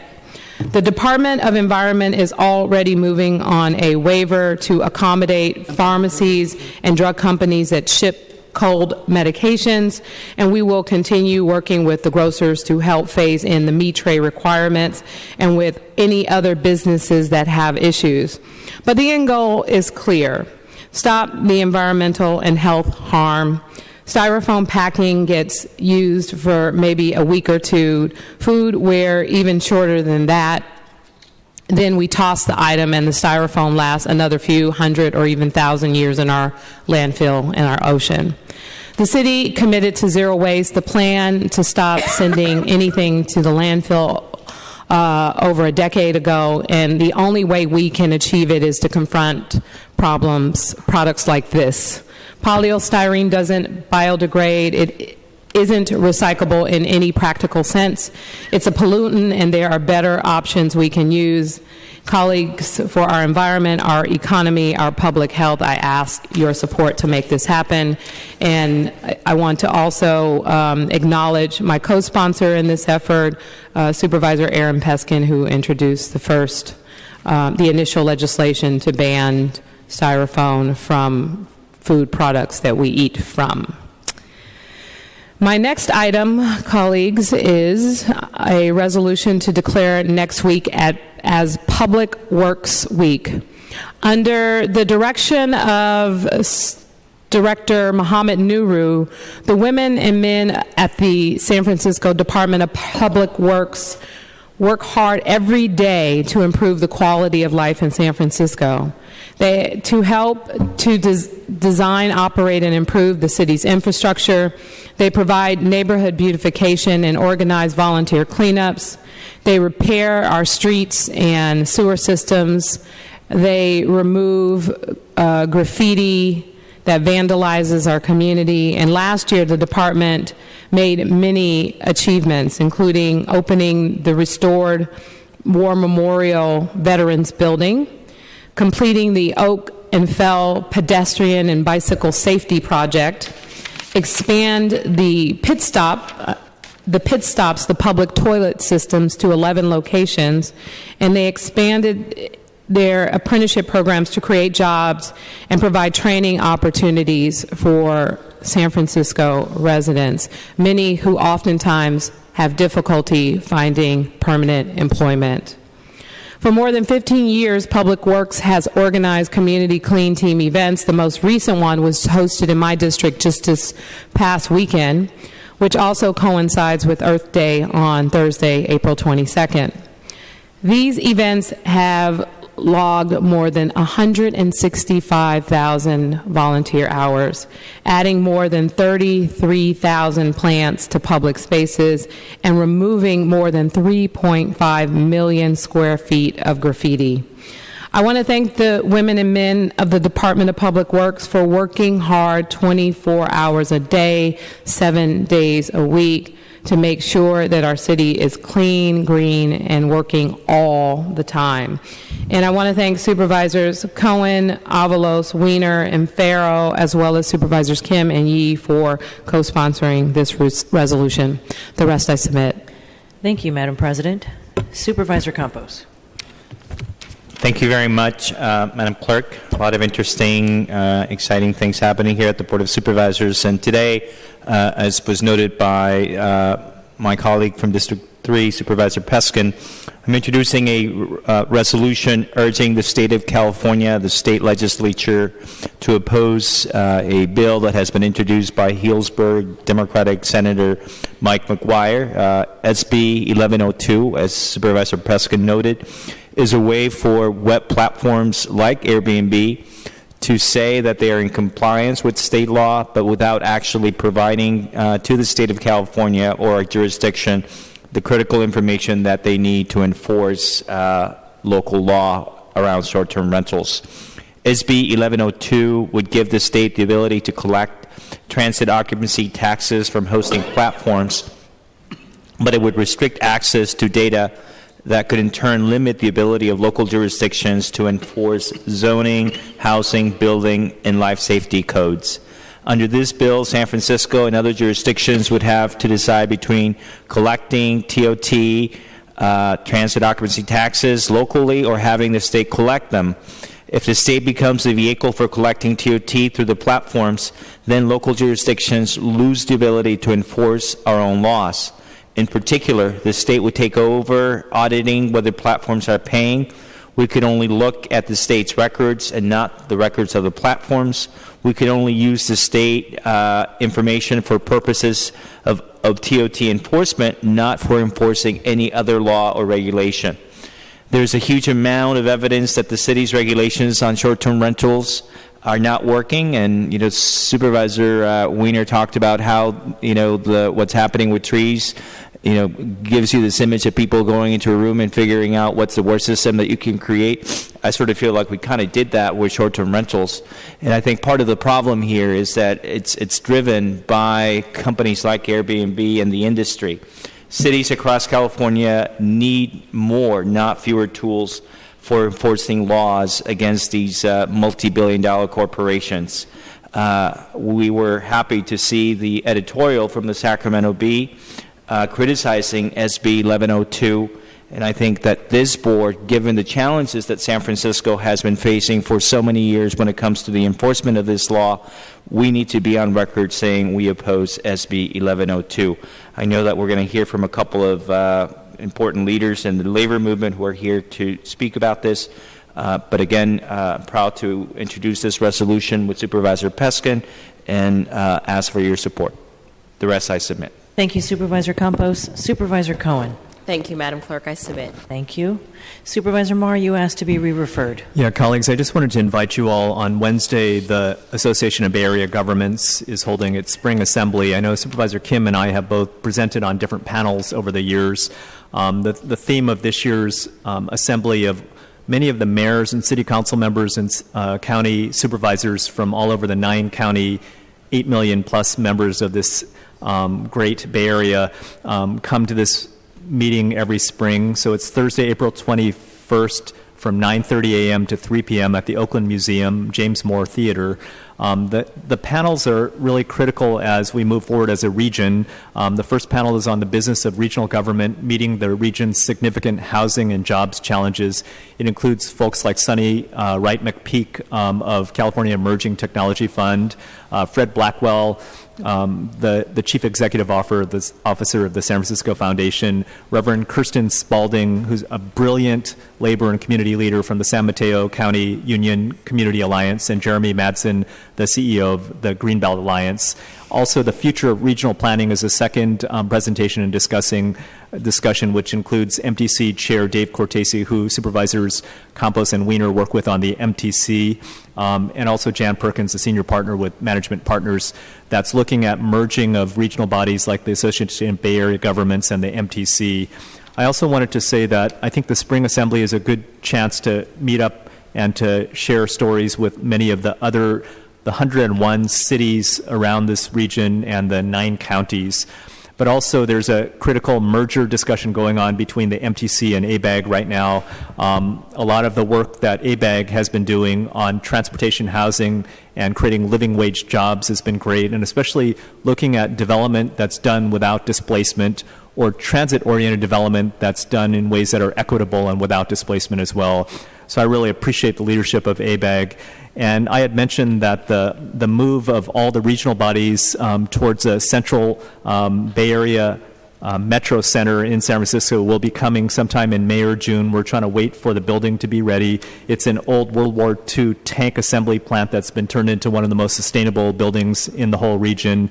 It's at 375 Beale and Harrison, and it's a testament to SB 375, a landmark environmental legislation passed years ago. But 375 Beale will be the hub of much of the regional sustainability, living wage jobs, and development without displacement work going on, not just here in San Francisco, but regionally throughout the Bay Area. Thank you so much. The rest I'll submit. Thank you, Supervisor Marr. Madam President, that concludes the introduction of new business. All right, folks, we will return to our agenda. Item number 34. Madam Clerk, can you please read public comment? At this time, the public may address the entire Board of Supervisors for up to 2 minutes on items within the subject matter jurisdiction of the Board, to include the minutes and the items on the adoption without reference to committee calendar, items 35 through 45. Public comment will not be allowed when an item has previously been subject to public comment at a Board committee. Pursuant to the Board's rules of order, please direct your remarks to the Board as a whole, not to individual supervisors and nor to the audience. Speakers using translation will be allowed twice the amount of time to testify. If you would like to display your document on the overhead projector, please clearly state such and remove the document when the screen should return to live coverage of the meeting. Great. First speaker, please. You know, there's a verse that Jesus said through Paul, "Now unto him that is able to do exceeding abundantly above all that we ask or think, unto him be glory in the church." And I've asked him to help me to make this little speech the shot heard round the world. Today is the shot heard round the world, isn't it? John DeCamp and Alex Jones in my shirt are very instrumental people in what happened 21 years ago. There's 6 mega corporations that own the news media, so most people don't understand this. Alex Jones interviewed the officers that were first on the scene right there in Oklahoma City. They testified the FBI threatened to murder their families if they didn't stop the investigation. John DeCamp's help was obtained by Heidi Heidelberg, who led the grand jury, who said that Timothy McVeigh did not work alone, but the low-life judge, you know what he did? He threatened to throw him in prison. That's why he had to get John DeCamp as his lawyer. And then he threw it out. He threw it out. That was a kangaroo court. For all I know, Terry Nichols did nothing. I don't know what part he played. He wasn't executed along with McVeigh. He's spending the rest of his life in prison. He signed a sworn affidavit that Larry Boy Potts, second in command in the FBI, right under Louis Freeh, was over the whole kit and caboodle. They placed the bombs in the federal building, and they blamed it on fundamentalist Christians. You know what a fundamentalist Christian is? It's a Christian that takes the Bible seriously. Okay? We don't hate homosexuals. Okay? We take the Bible seriously, but we say that sin is sin. Okay? Sin is sin. Now, I have read Luke 21 probably 1,000 times today. That's an exaggeration. But listen, when that happened, that was the last year of the times of the Gentiles. Jesus said Jerusalem will be trodden down until the times of the Gentiles be fulfilled. It was 360 sabbatic cycles. Thank you. Next speaker, please.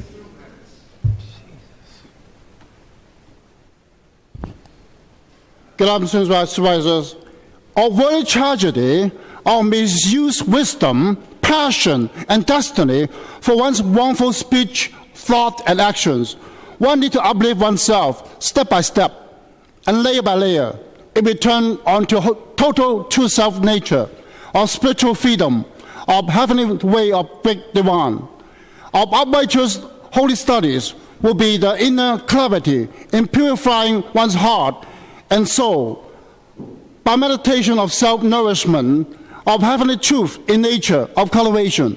Externally, one abides of loyalty, parental love, humanity in meaningful way, in reception of heavenly destiny for worldly mission, of diversified mercy and grievance, of pathways with peacefulness and uprightness of speech, thoughts, and action, of our new of our people with expansion of great teaching, of true education, of holiness for family order, national management, and peace of wellness of heaven below. One thing freely without any attachment, but with true self in wisdom, having achievement to an ideal state of mind, of ultimate excellency, being complete, thorough, and superior, with perfect truth of oneness, of blissful way in usages for attainment of quick success. Shall never lose hope for worldly rescue. Save our people. Thank you. Thank you. Next speaker, please. Good afternoon, Supervisors. Claudine Chang. I'm speaking on item number 37, the proposed resolution to adopt the first Tuesday of every May as the Board of Supervisors Asian Pacific American Month, Heritage Month celebration and commendation date. I want to thank Supervisor Ma for authorizing this resolution together with the support of Supervisor Jane Kim, Norman Yee, and Katie Tang, and I know many of you have expressed support for this resolution. Asian Pacific American Heritage Month has been in this country as a permanent celebration in the month of May since 1991. And in the year 2005, when many of us come together to decide that we really want to have every year a civic celebration that includes everyone and to have an official celebration of this special occasion, it is in our vision that we involve the Mayor's office, the Mayor, as well as, most importantly, the Board of Supervisors. And we are very, very delighted that you will be considering and hopefully will support this resolution, making the first Tuesday of each May as the Board's Day, because it's very logical because the first Monday of each month of each May every year is the community celebration and with the Mayor's proclamation signing ceremony. So I want to thank you for taking this step. It really helped to complete our vision since 2005. And in conclusion, I also like to invite all of you to our Asian Heritage Month kickoff press conference at the South Light Court on next Thursday, April 28th. I hope you'll be there to make some remarks. And then, of course, please join us on May 2nd as we celebrate APA Heritage Month at Herbst Theatre. We expect a full house, and we expect to see you there. Thank you so much. Thank you. Next speaker, please. This item number 36, where you're making a recommendation for the State Attorney General Pamela Harris to take care of this racial text messages and the racial discrimination by the San Francisco Police Department. You're on the right track, but you're going the wrong way. The true and the correct way to take care of this racist police department who is handing out traffic tickets to black people in a percentage that's based on racial profiling needs to be put in the hand of the United States of America's U.S. Attorney General's office. Attention, Loretta Lynch. This discriminatory practice has been going on for years by these racist cops. It's gotten to a point now where the cops feel free on murdering minorities. For example, this latest killing that took place in the Mission District All cops were instructed to separate and maintain a distance between the person who's in question. That video clearly demonstrates how those cops rushed up on that victim and murdered him. And after murdering him, after him being dead on the street, each and every one of those cops ran away from him like they were separating themselves, keeping a distance. That's a clear-cut example of excessive force and murder being committed by the San Francisco police. It's a surreal, sophisticated, and complicated procedure, but you're not more sophisticated and complicated than me. That's why, if I have to, I'll file a class action myself in the federal building. You've been getting away with this for years. And this also applies to your housing discrimination. This whole board acts like you're helping people with housing when the truth of the matter is you're manipulating that income scale and starting each and every building that you're building at 55% medium. This means that everybody whose income is below $49,300 a year is a plaintiff in a class action suit because you're segregating them from housing opportunities. And each and every one of you is liable. You're running a racket. Thank you very much. Next speaker, please. Good evening, members of the board. People in TV land and those of you in the building. My name is John Fitch, and I'm here to draw your attention to the misuse of firearms by the San Francisco Police Department, specifically that of the semi-9mm Beretta, which appears to be the weapon of choice. The Beretta is lighter in weight and easier to handle than a 9mm Glock. It's a separate gun. A Glock, to those of you that don't know, is the one that the sheriff is carrying. Those are two different guns. Documented cases points to the irrefutable facts that the use of the Beretta firearms not only puts the public at risk, but also put that of police officers at risk. If you can go back to the incident with Mario Woods, you had an officer standing 3 steps away when the other officers opened fire. What happened to officer safety? They killed this guy over 15 times over. How that officer didn't get hit is beyond me. But what it clearly shows and demonstrated is either you couldn't handle the disbursements of bullets or you intended to kill this man intentionally. When you go to the other shooting that happened to the homeless guy in the Mission District, if you draw your attention, what happened to public safety? There was somebody clearly shown in the video running for safety. There's a blatant disregard. Thank you very much. Thank you. Next speaker, please. Good afternoon, President Breed and supervisors. I don't know if you noticed all this hot weather and all the pollen in the air and the smoke. Smoke gets in your eyes, in the city sky, smoke gets in your eyes. And it could be also smoke on the bay water, and there's also toxin too. Smoke on the bay and toxin water. Hope you fix it too. Or it could be tainted gov. Tainted gov. Don't touch us, please. I cannot stand the way you tease. Tainted gov, tainted gov, in the city, fix it please. Can't stand the way you tease.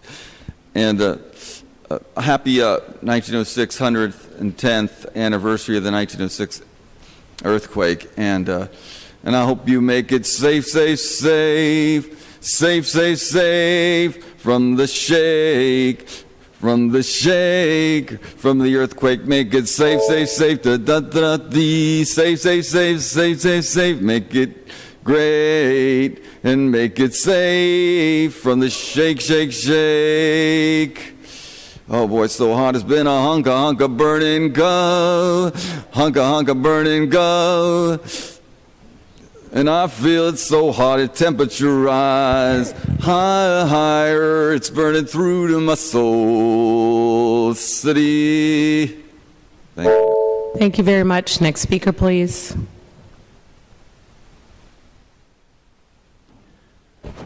Thank you, President Breed and all the cabal. My name is Christopher Dahl, and I live at 6th and Howard, 10 blocks and 40 years from sea level. I rise to comment on global melting. On multiple occasions in comment before you, I've characterized our oncoming climate disaster with the word avalanche. I don't mean to say that it will happen in seconds as it does during springtime in the mountains. I do mean to say that it will happen over mere decades. It will be an avalanche at a glacial pace. In March of this year, the Journal of Atmospheric Chemistry and Physics published a report by James Hansen and other equally respected climate scientists on this subject. I quote, we hypothesize that ice mass loss from the most vulnerable ice, sufficient to raise sea level several meters, is better approximated as exponential than by a more linear response.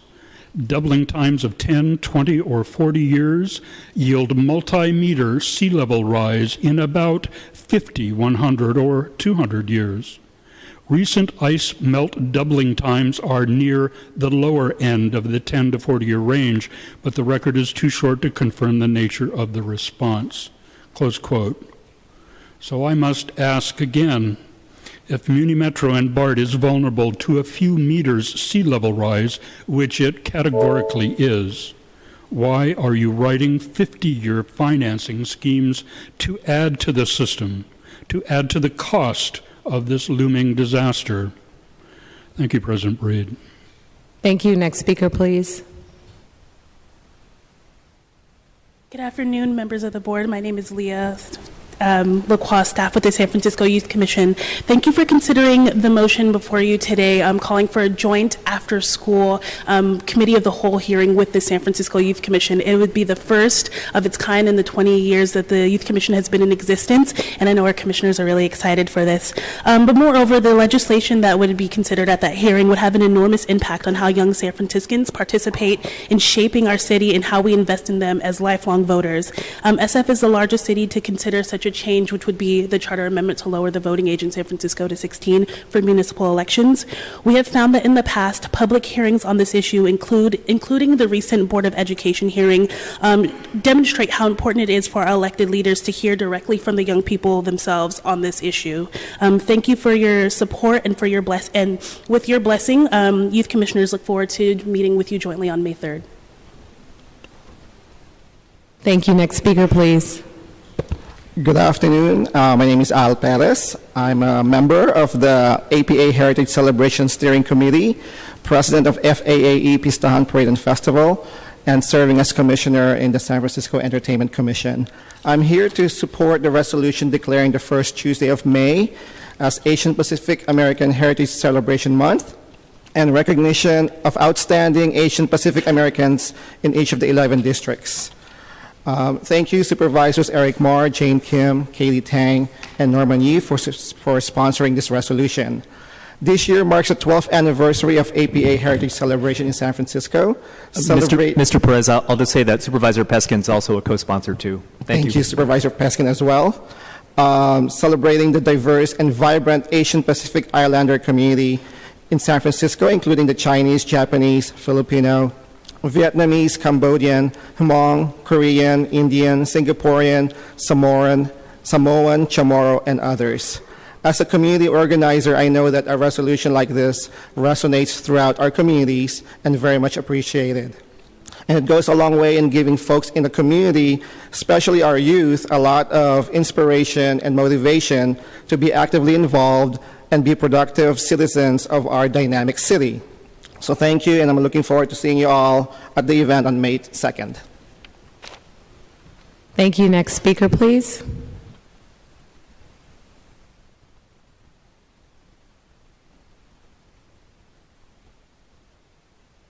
Thank you for your attention, Supervisor from the 10th District and Supervisor from the 5th District. My name is Ace, and I'm on the case. Listen, I'm going to ask for maybe 1 minute after, and being that is because this is a very important notice to the city and county, and specifically to the Western Addition. So let's pretend Supervisor London Breed's not sitting right there.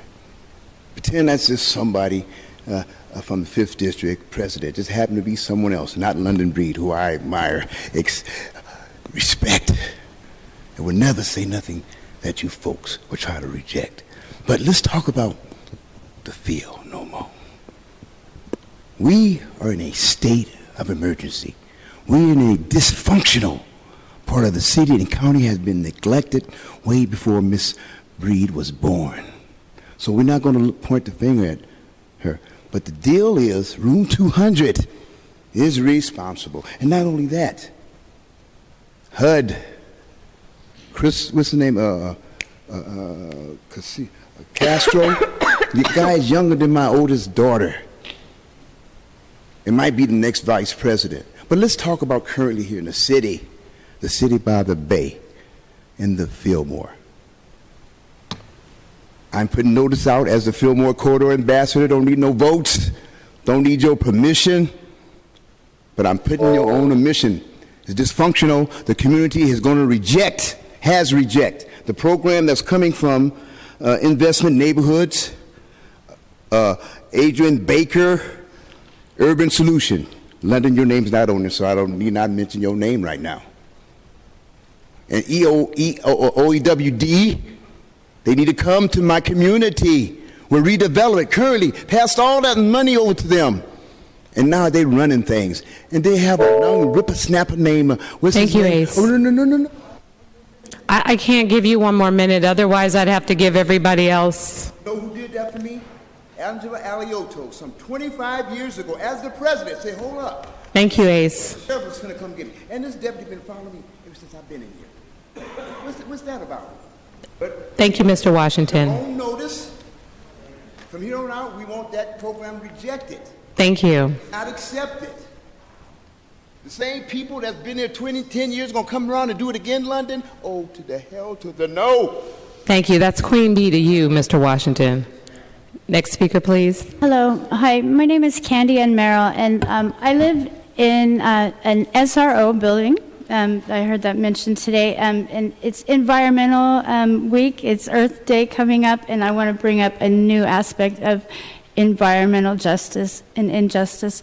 I live in a sick building. It's termed sick building syndrome. It's due to unresolved plumbing issues, poor maintenance, or just dishonest maintenance. As far as my research goes, it's been going on since 1996. We have the same Department of Building Inspection inspector back on the building.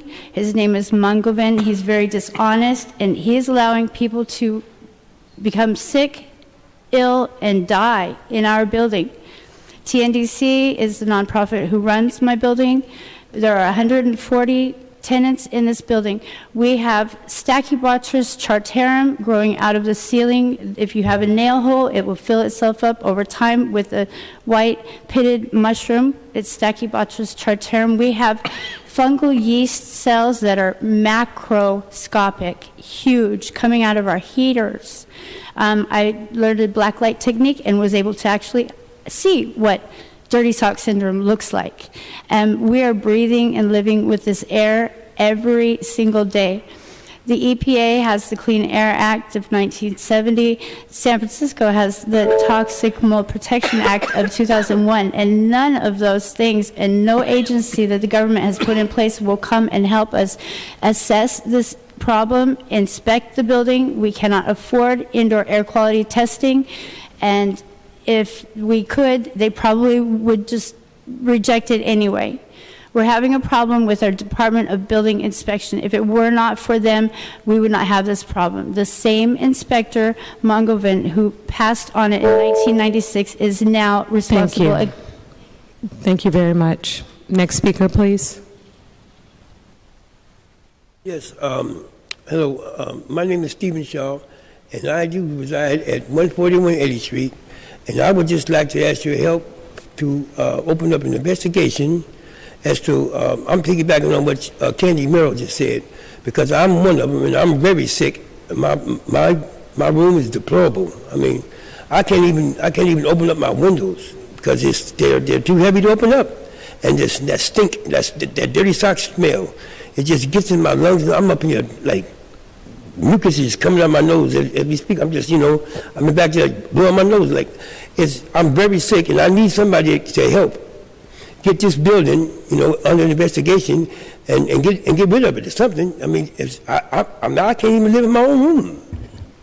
I just can't. Anyway, I need you guys' help, man. Thank you very much. Sir, what's the location of that building? Oh, it's 141 Eddy Street. Thank you. What? I'm sorry, I didn't hear you. One what? 121 It's 141 Eddy Street. Eddy Street. 121? 141. 141. Yes. Okay. Thank you. It's called the West Hotel. Thank you. Next speaker, please. Madam President and members of the Board of Supervisors, my name is Jack Ribbon. I represent Unite Here International Union that represents hotel and casino workers across the country, and here in San Francisco you know us as Local 2. I'm here to support the resolution by Supervisor Campos and helped by Supervisor Peskin to oppose Senate Bill 1102 by Senator McGuire from Sonoma County. Senate Bill 1102 is supported by Airbnb and other short-term rental platforms to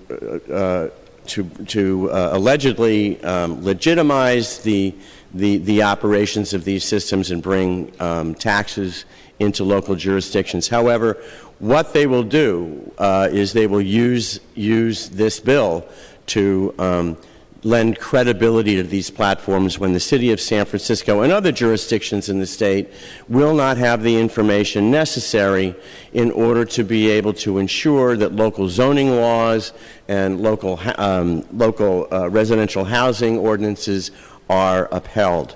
When I moved to San Francisco in 1978 and joined Local 2, 87% plus of our members lived in San Francisco. All these years later, it's less than half of that because of the extraordinary cost of housing in San Francisco. I realize that it is a complicated issue, but platforms like this are exacerbating that issue, and we really need your pressure on our delegation to Sacramento to ensure that this bill does not pass. Thank you very much for your time. Thank you. Next speaker, please. Madam President, honorable members of the board, good afternoon. My name is Mario Yedidia. I've recently started work as a research analyst for the Hotel Workers Union, and I'm speaking today on behalf of Local 2. The displacement of working people by tourists has been the subject of much debate, and that debate continues today.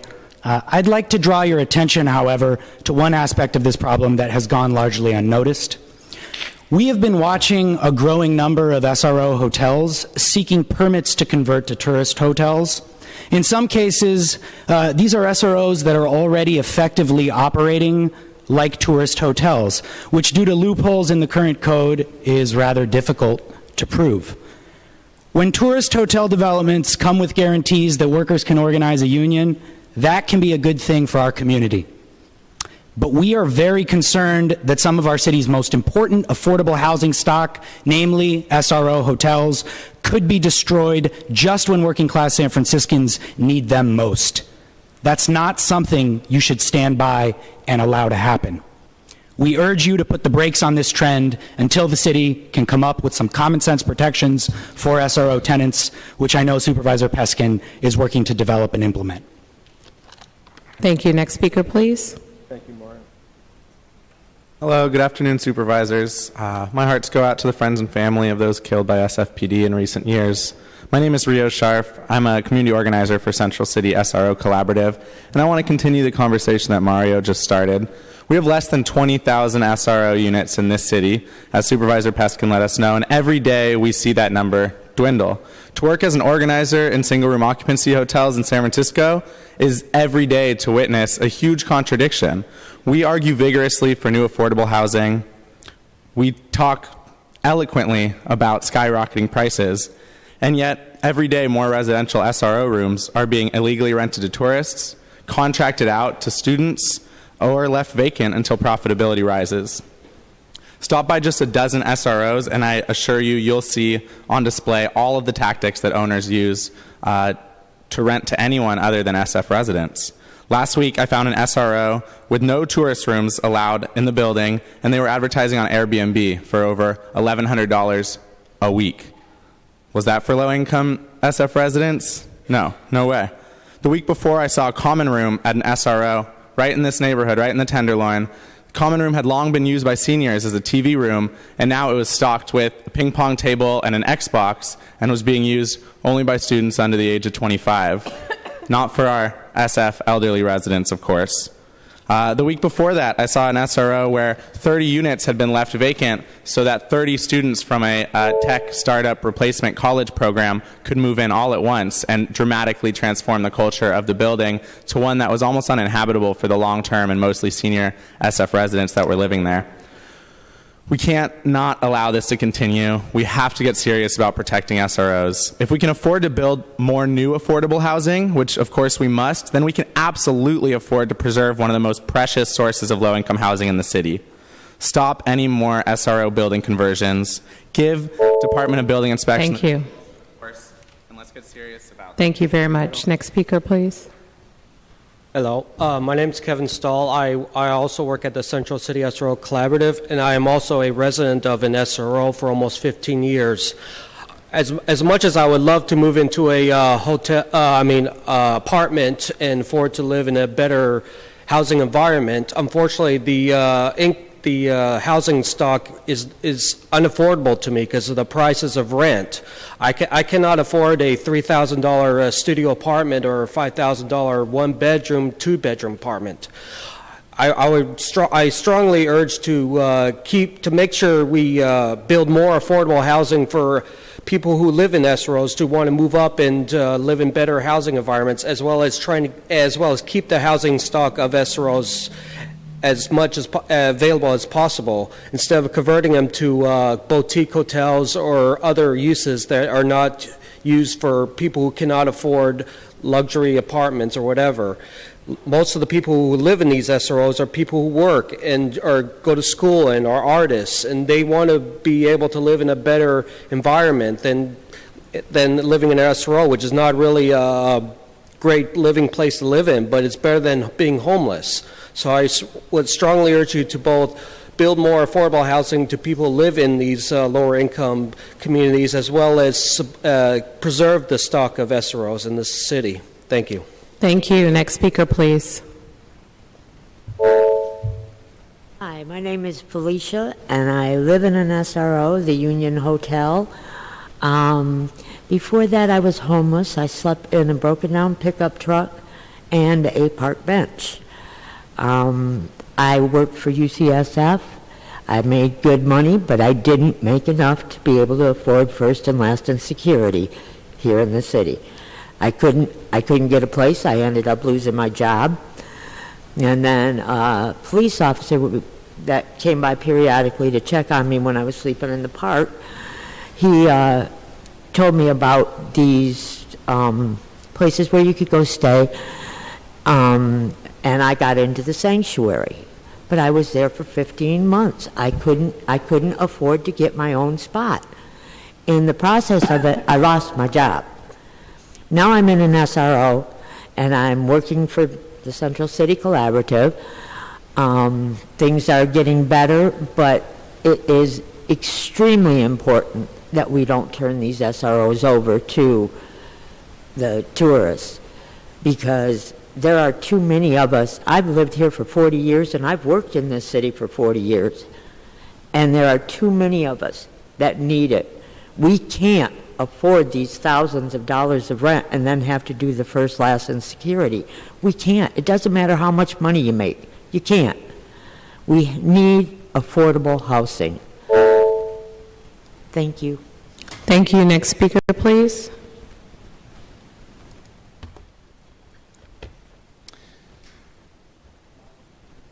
Madam President, Honorable Supervisors, my name is Abraham Thompson. I'm a former Human Rights Commissioner for the City of San Jose. I'm a fellow DAFA practitioner, and I'm the field conductor of the U.S. West Divine Land Marching Band.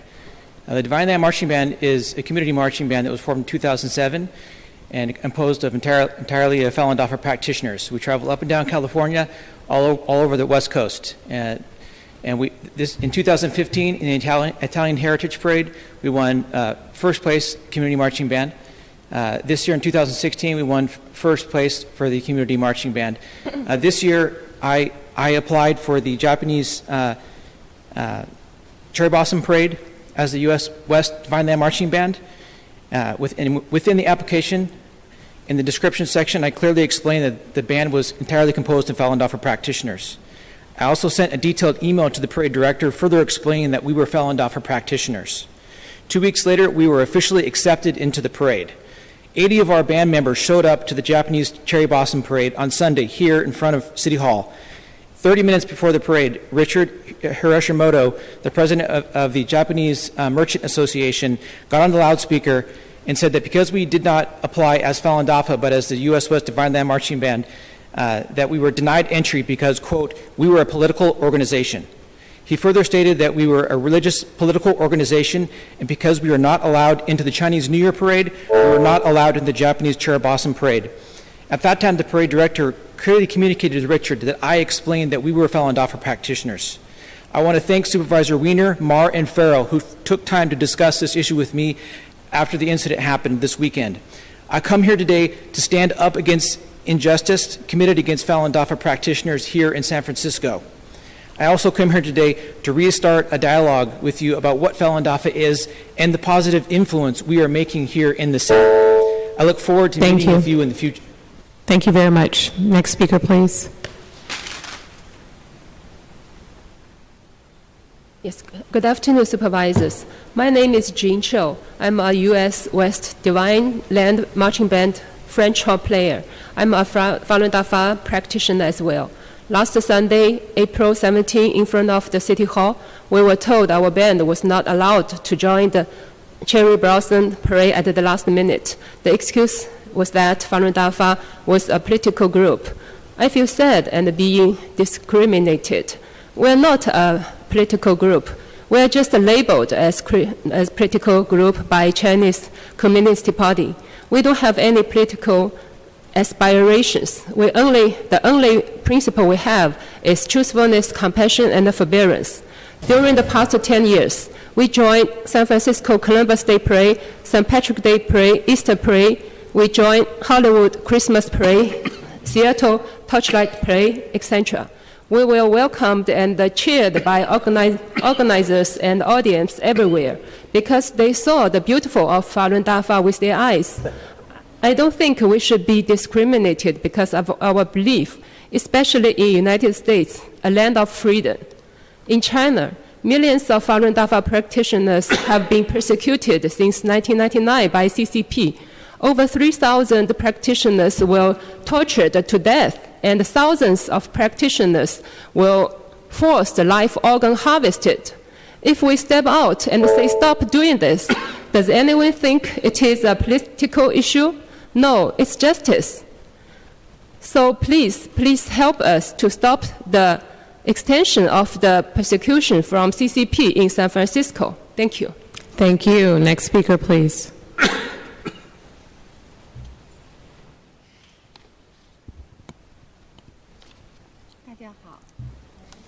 Hello, Madam President and the members of the Board of Supervisors. My name is Dafa, and I'm a Falun Dafa practitioner who's in the the Divine Land Marching Band.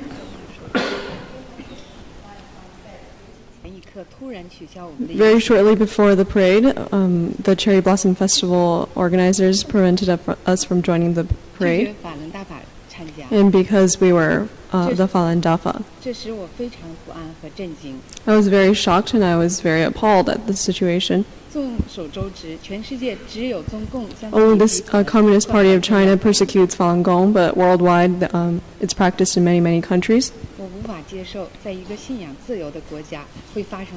I was not able to accept that this thing would happen in a country with freedom of religion. 在独裁统治的中国，我的妹妹因坚信法轮大法，被中共劳教所折磨。My sister was persecuted to death in a detention center in China for her belief in Falun Gong. 我的哥哥也因为不放弃信仰，被中共关押在监狱12年。My older brother was also jailed for 12 years because he refused to renounce his belief in Falun Gong. 我本人也因坚持信仰，被警察用高压电棍用电击。I was hit with an electric baton by police while in detention in China as well for my belief. 电得满身血泡，小便失禁。My whole body was full of blood spots. 我死里逃生来到美国。I was able to come to the United States and escape the persecution. 是因为我认同美国博大开放、多元包容的国家价值观。I came to the United States because I really agreed with the American values of freedom and openness. 我相信美国政府有能力为一切善良、和平的信仰提供制度与文化。I believe the American government can provide this environment for freedom and protection here in the United States for people who are persecuted elsewhere. 我不希望看到美国的立国理念与宪法价值在商业利益与无原则的妥协之下遭到侮辱。I don't want to see our American values be sacrificed in the face of economic benefits. 希望各位关注此事，调查幕后的纵容者。So I hope that we investigate into this issue and see who is behind the situation. Thank you very much. Thank you. Next speaker, please. Hello, my name is Wei Jiang, and I am an engineer here locally in San Francisco. I live and work in San Francisco, and I am also a practitioner of Falun Gong, and I am a snare drummer in the Divine Land marching band. I'm really glad to be part of the band. It's something really fun to do, and I get to be in the community and really perform and showcase the beauty of Falun Dafa in front of a lot of our groups. So we have a lot of activities. We joined most recently the Davis Parade in Davis, the Picnic Day Parade, as well as the Union Street Easter Parade. So that was really, really fun for us, and it was really great to see the audience members enjoy our performance. So I was really, really saddened when someone came, the president of the organizers came with a loudspeaker and said very, very abruptly that we were prevented from being in the parade because we were related to Falun Dafa. I've practiced Falun Dafa since I was a high school student, and I've really seen these values manifest themselves. So my mother practiced, and she told me, in your daily life, you should be honest, truthfulness, compassionate to others, and always put others first. And the last value is forbearance, or also translated as tolerance, which means that, for example, if you get into conflict with someone, how can you take a step back and think, maybe I did something to cause a situation, and how can I resolve it in a way that won't hurt anyone? So that's something that made me really want to practice Falun Dafa, and that is why I am part of the Divine Land Marching Band. Thank you very much. Thank you. Next speaker, please. Good afternoon, Madam President and members of Board of Supervisors. My name is Peter Liu, and I'm proud to say I'm a resident of San Francisco for the 40 years, and I'm proud to say I'm a Falun Gong practitioner known as Falun Dafa practitioner. For those who doesn't know what Falun Gong is an Asian Chinese spiritual discipline in the Buddhist tradition. It consists of moral teaching, meditation, general exercises that are a truly unique and highly effective way to improve your health and energy level. Because of the influence from Chinese Communist Party from China, and especially from the Chinese consulate in San Francisco, our right to religious freedoms and beliefs have been violated. As some of the Board of Supervisors witnesses last Saturday at the Japantown Cherry Blossom Festival Parade, Falun Dafa marching band was denied to participate in the parade at the last minute by the Chairman Richards because of our belief. I strongly urge the Board of Supervisors to adopt a resolution to condemn those organizations such as Cherry Blossom Festival Group and San Francisco Chinese Chambers of Commerce who discriminate any group based on their belief, religious, race, and gender, so we, the citizens of San Francisco, can organize ourselves into a truly democratic, the will of the people of this fine city with long tradition of diversity and respect for human rights, freedoms of religions for all. Thanks for your attention. Thank you. Next speaker, please.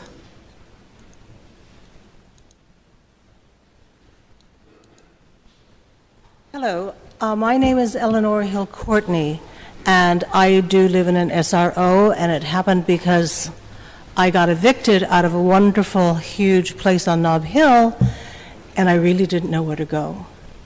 And so I was staying in, not hostels, but staying in small hotels in Lower Nob Hill, and one day I was walking by the building that would become my home.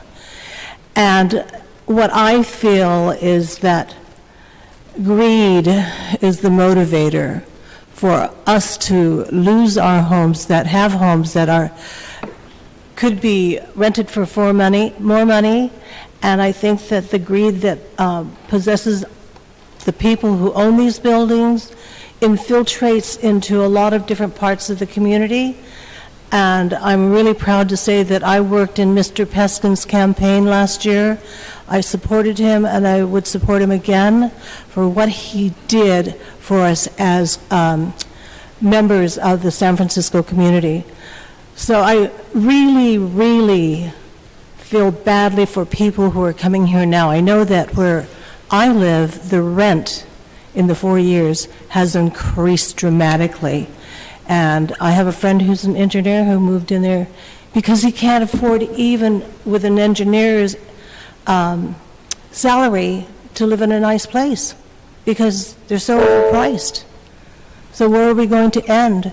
So as a group of people who believe in what we are fighting for, we should stick together and remain as a team and support Peskin in all of his endeavors for us to remain in our homes in affordable living and in a city that we are proud to live in.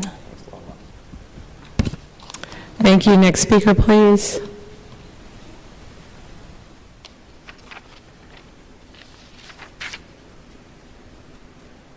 I agree. Tom Gilberti.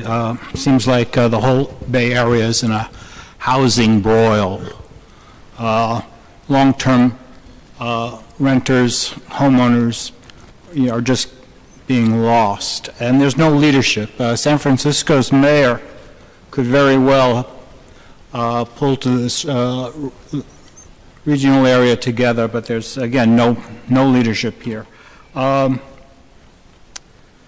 Between the lines, just before the baseball season started, Pam Cook, Mornings on 2, heard that there was not going to be any ferry service to the first games of the Giants season. And she said, oh no, it can be such a hardship to get to those games.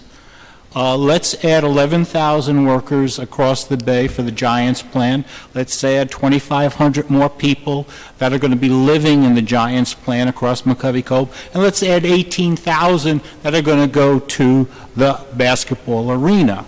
Meanwhile, yesterday we had a A's baseball game and a Warriors game played at the same time. No problem. We have 3 lines of BART and a freeway, and we're going to pass that buck on to 2 lanes in each direction and 4 extra T lines. It's ridiculous. What you're hearing with the SRO's problem here in the housing is just our city's problem with housing, and as long as we go on to the affordable housing bent, the whole bottom people that are less fortunate than us lose out. We need to have inclusive housing where only 30% is market rate, and then we can add up and leave 25% for people that are less fortunate but have been in our community a long time. Thank you. Thank you. Next speaker, please. Madam Chair, my name is Otto Duffy. Between the lines of the seasons, Sunday was the day the bachelor Cambodian farmers of Lake Wobegon come out and sprinkle water on each other. Yesterday was, of course, the anniversary of our great earthquake. Tomorrow, of course, is 420. I rode up through the Haight-Ashbury behind a bunch of portable toilets going to the park. But what is today? Today is the every 4 years, the great disappointment. Yes, it's the New York primary. For several times in my adult time, we've had candidates from the outside who had momentum going into that primary, who had ideas somewhat outside about going in a different direction. And each time, those candidates were stopped in the New York primary. It was Jerry Brown, I think twice, Jesse Jackson, and Al Gore when he ran the first time. So I'm not looking forward to, I'll be surprised if anything changes. The issues around the SRO rooms and affordable housing, that's another one that we could have done something about 20 years ago, and we should have been. The last neighborhood that's ideally set up for this kind of population is, of course, my neighborhood, the North of Market. We've wanted to get protection for that neighborhood against gentrification, against displacement, which often means death, unfortunately, in my neighborhood, and for preservation of the remaining lots that can be developed for affordable housing, low-income housing, very low-income housing, subsistence housing, and program housing. Yeah, I'm not holding my breath. Thank you. Next speaker, please.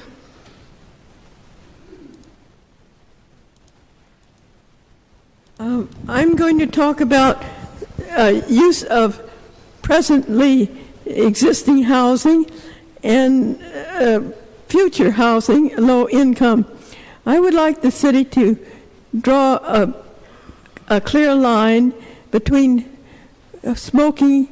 between housing that is low income and also distinguished the way you protect in hotels the people that want smoke-free air, not only in their own apartment, but they don't want to have to go through elevators that people have just been smoking, and they're exposed.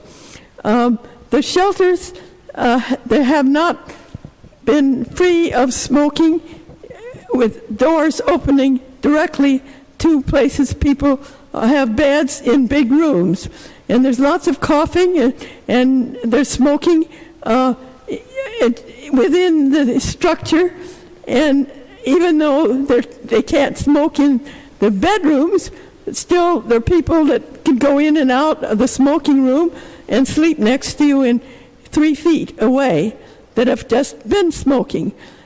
We need to look at the costs not only after people get sick from smoking, but how to allow them opportunity, low cost, to live in a place, even if they are in shelters where they are not have immediately adjacent people smoking. And the shelters are built and operated so it accommodates smokers with special rooms, but there is no special room for non-smokers to have for a break room, so to speak. Either it's smoking. Thank you, ma'am. Next speaker, please. Are there any other members of the public who'd like to provide public comment at this time? Seeing none, public comment is closed. Madam Clerk, can you please read the without reference to committee items? Items 35 through 45 are being considered for adoption without committee reference. A member may object, sever an item, and have it considered separately. Supervisor Tang? I'd like to sever items 38 and 39. Supervisor Cohen? Thank you. I'd like to sever 35 and 36. Supervisor Marr? Item 37, please sever. Supervisor Avalos? I would like to sever item number 45. All right, on the remaining items, Madam Clerk, can you please call the roll? Items 40, 41, 42, 43, and 44. Supervisor Farrell. Farrell, aye. Supervisor Kim. Kim, aye. Supervisor Marr. Aye. Marr, aye. Supervisor Peskin. Aye. Peskin, aye. Supervisor Tang. Aye. Tang, aye. Supervisor Wiener. Aye. Wiener, aye. Supervisor Yee. Aye. Yee, aye. Supervisor Avalos. Aye. Avalos, aye. Supervisor Breed. Aye. Breed, aye. Supervisor Campos. Aye. Campos, aye. Supervisor Cohen. Aye. Cohen, aye. There are 11 ayes. Those motions are approved unanimously. Madam Clerk, please call item number 35. Item 35 is a resolution to support California State Senate Bill 1286, authored by Senator Mark Leno, improving government transparency and accountability by allowing the public to access information on police misconduct and use of force. Thank you. 35.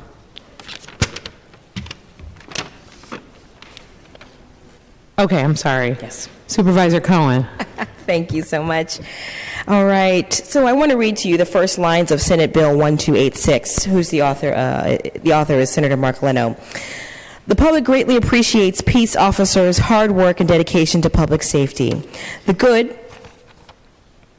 names of these public servants should not be tarnished by the actions of those amongst their ranks who may engage in wrongdoing. And the bill continues. Concealing crucial public safety matters, such as officer violations of civil rights or inquiries into deadly use of force incidents, really undercuts the public's faith and legitimacy of law enforcement. It makes it harder for the tens of thousands of hardworking peace officers to do their job, and it also endangers public safety.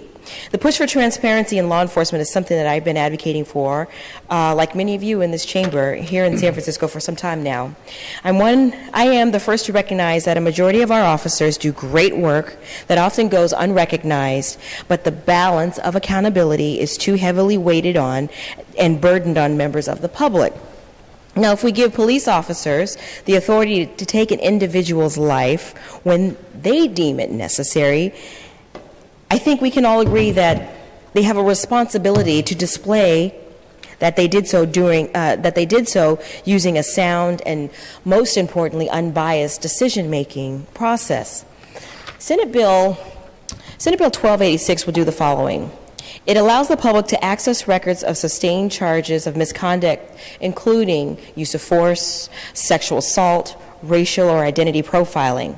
It also allows people who have filed complaints access to basic information related to the complaint. Senate Bill 1286 also provides plenty of protections for officers. It protects against frivolous and unnecessary complaints. It protects the use of records older than 5 years in any litigation proceedings. It also records that which is considered to be frivolous. It also ensures that is what is considered to be frivolous will not be maintained in personnel records or considered when making determinations of transfers or promotions. Now, while it's become abundantly clear that we need to have more oversight and balance the scales just a little bit more evenly here in San Francisco, I just want to press upon you that this is not just a San Francisco issue. As a matter of fact, Kern County was found to be one of the deadliest counties as far as people being killed by police. In fact, of the 14 top deadliest counties for police killings in America, 7 of them, 50% are made up right here in the great state of California. Senate Bill 1286 is not an anti-police bill. It is an accountability bill.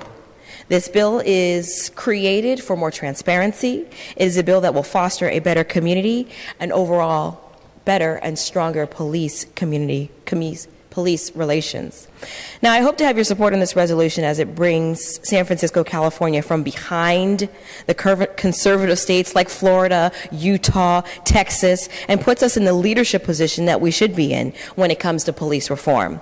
So, colleagues, I've made a few minor amendments to reflect some of the changes that have come out of committee last week. You all should have received a copy. They should be in front of you at this time. I'm going to read into the record so the folks at home can hear what these amendments are. On page 1, line 4, add Senator Holly Mitchell and John Morlock as authors. This is in conjunction to our great Senator Mark Leno. On page 2, line 2, language added describing some protections given to officers against frivolous complaints. And page 2, lines 4 through 6 read, page 2, lines 4 through 6 have been deleted as the requirement for localities to hold public hearings. This has been removed from Senate Bill 1286. And in closing, I'd like to thank my co-sponsors, President Breed, Supervisors Kim, Avalos, Peskin, Mar, and Yee, for joining me. This, again, is a resolution simply supporting Senate Bill 1286 that is sponsored by Senator Mark Leno. Thank you. Thank you, Supervisor Cohen. Supervisor Tang. Thank you, Supervisor Cohen, for your remarks. And I think that actually the amendments that the Senator has made to this bill does really improve upon some of the concerns that I had raised with him as well. So I'm glad, for example, that the portion regarding the public hearings for appeal hearings has been removed from the bill at the state level. But I think that what still gives me pause is regarding the openness of the records. I think that it really invites members of the public to almost serve as almost as personnel managers for the San Francisco Police Department. And I think that today, we have approved 2 amazing police commissioners to continue to serve in their role, and the police commission is indeed charged with investigating when there are certain issues related to personnel matters with our police department. In addition, I do appreciate that, Supervisor Cohen, you have the charter measure that is coming forth regarding the OCC and empowering them to do more investigations with the police department as well. So I do feel that we have structures in place to address some of these issues, not to mention the Brady procedure that must be followed, as well as the pitches motions to ensure that our police officers their records in terms of excessive use of force or whatnot are being considered. So I do believe that there are procedures in place to ensure that, and I think that putting out the records of, even though they are sustained, sustained charges, that it does invite some level, I think, of lack of safety for some of the officers that are involved in these cases, and also invites the public to see information that is not full and perfect. I think that is a bit dangerous to put that information out there because I think that all of us know that we're not perfect as well, but to have imperfect information about our personnel records, I think again just invites activities and behaviors that we would not want to see happen. So at this time, I'm not comfortable supporting this particular resolution, but I do appreciate the intent behind what both Senator Leno and Supervisor Cohen are trying to put forth with these pieces. Thank you, Supervisor Tang. Supervisor Wiener. Thank you, Madam President. First, I want to thank and commend Senator Leno for his work on behalf of our city and our region to move forward so many key progressive priorities. I've been proud to stand with him for many years on issues ranging from Ellis Act reform to the minimum wage to cell phone kill switches to marriage equality to various health care and consumer protection measures. I respect Senator Leno's work on criminal justice reform, and I've stood with him on many of his efforts, and I respect his work on police reform. Yet on this particular bill, in its current form, it goes beyond what I'm able to support in terms of opening up personnel files. I would be open to supporting a version of this legislation focusing on sustained complaints for high-level uses of force, such as lethal force, and egregious misconduct, such as sexual assault. However, this bill in its current form goes beyond that and allows for disclosure of, in certain circumstances, of unsustained complaints for certain uses of force. even if the complaint has been investigated and found to lack merit. It's my hope that as this bill goes through the legislative process, there will be meaningful negotiation to come up with a modified version. And I know that Senator Leno is one of the most skilled legislators in Sacramento, and that this will go through a very good process. But we're not asked to vote today on what might result from a legislative process. We're being asked to vote on the version that is pending today. I've long supported increasing civilian oversight of policing and increased transparency and accountability. Going back to 2003, I supported Proposition H, which was very controversial at the time, and I actually went back and looked at the voter result, and I think it passed 51% to 49%. I supported it, and Prop H created the modern independent police commission, split the appointments, and allowed the OCC to go directly to the police commission with serious misconduct allegations, and I supported that measure. I've repeatedly supported increased OCC funding under Supervisor Cohen's leadership.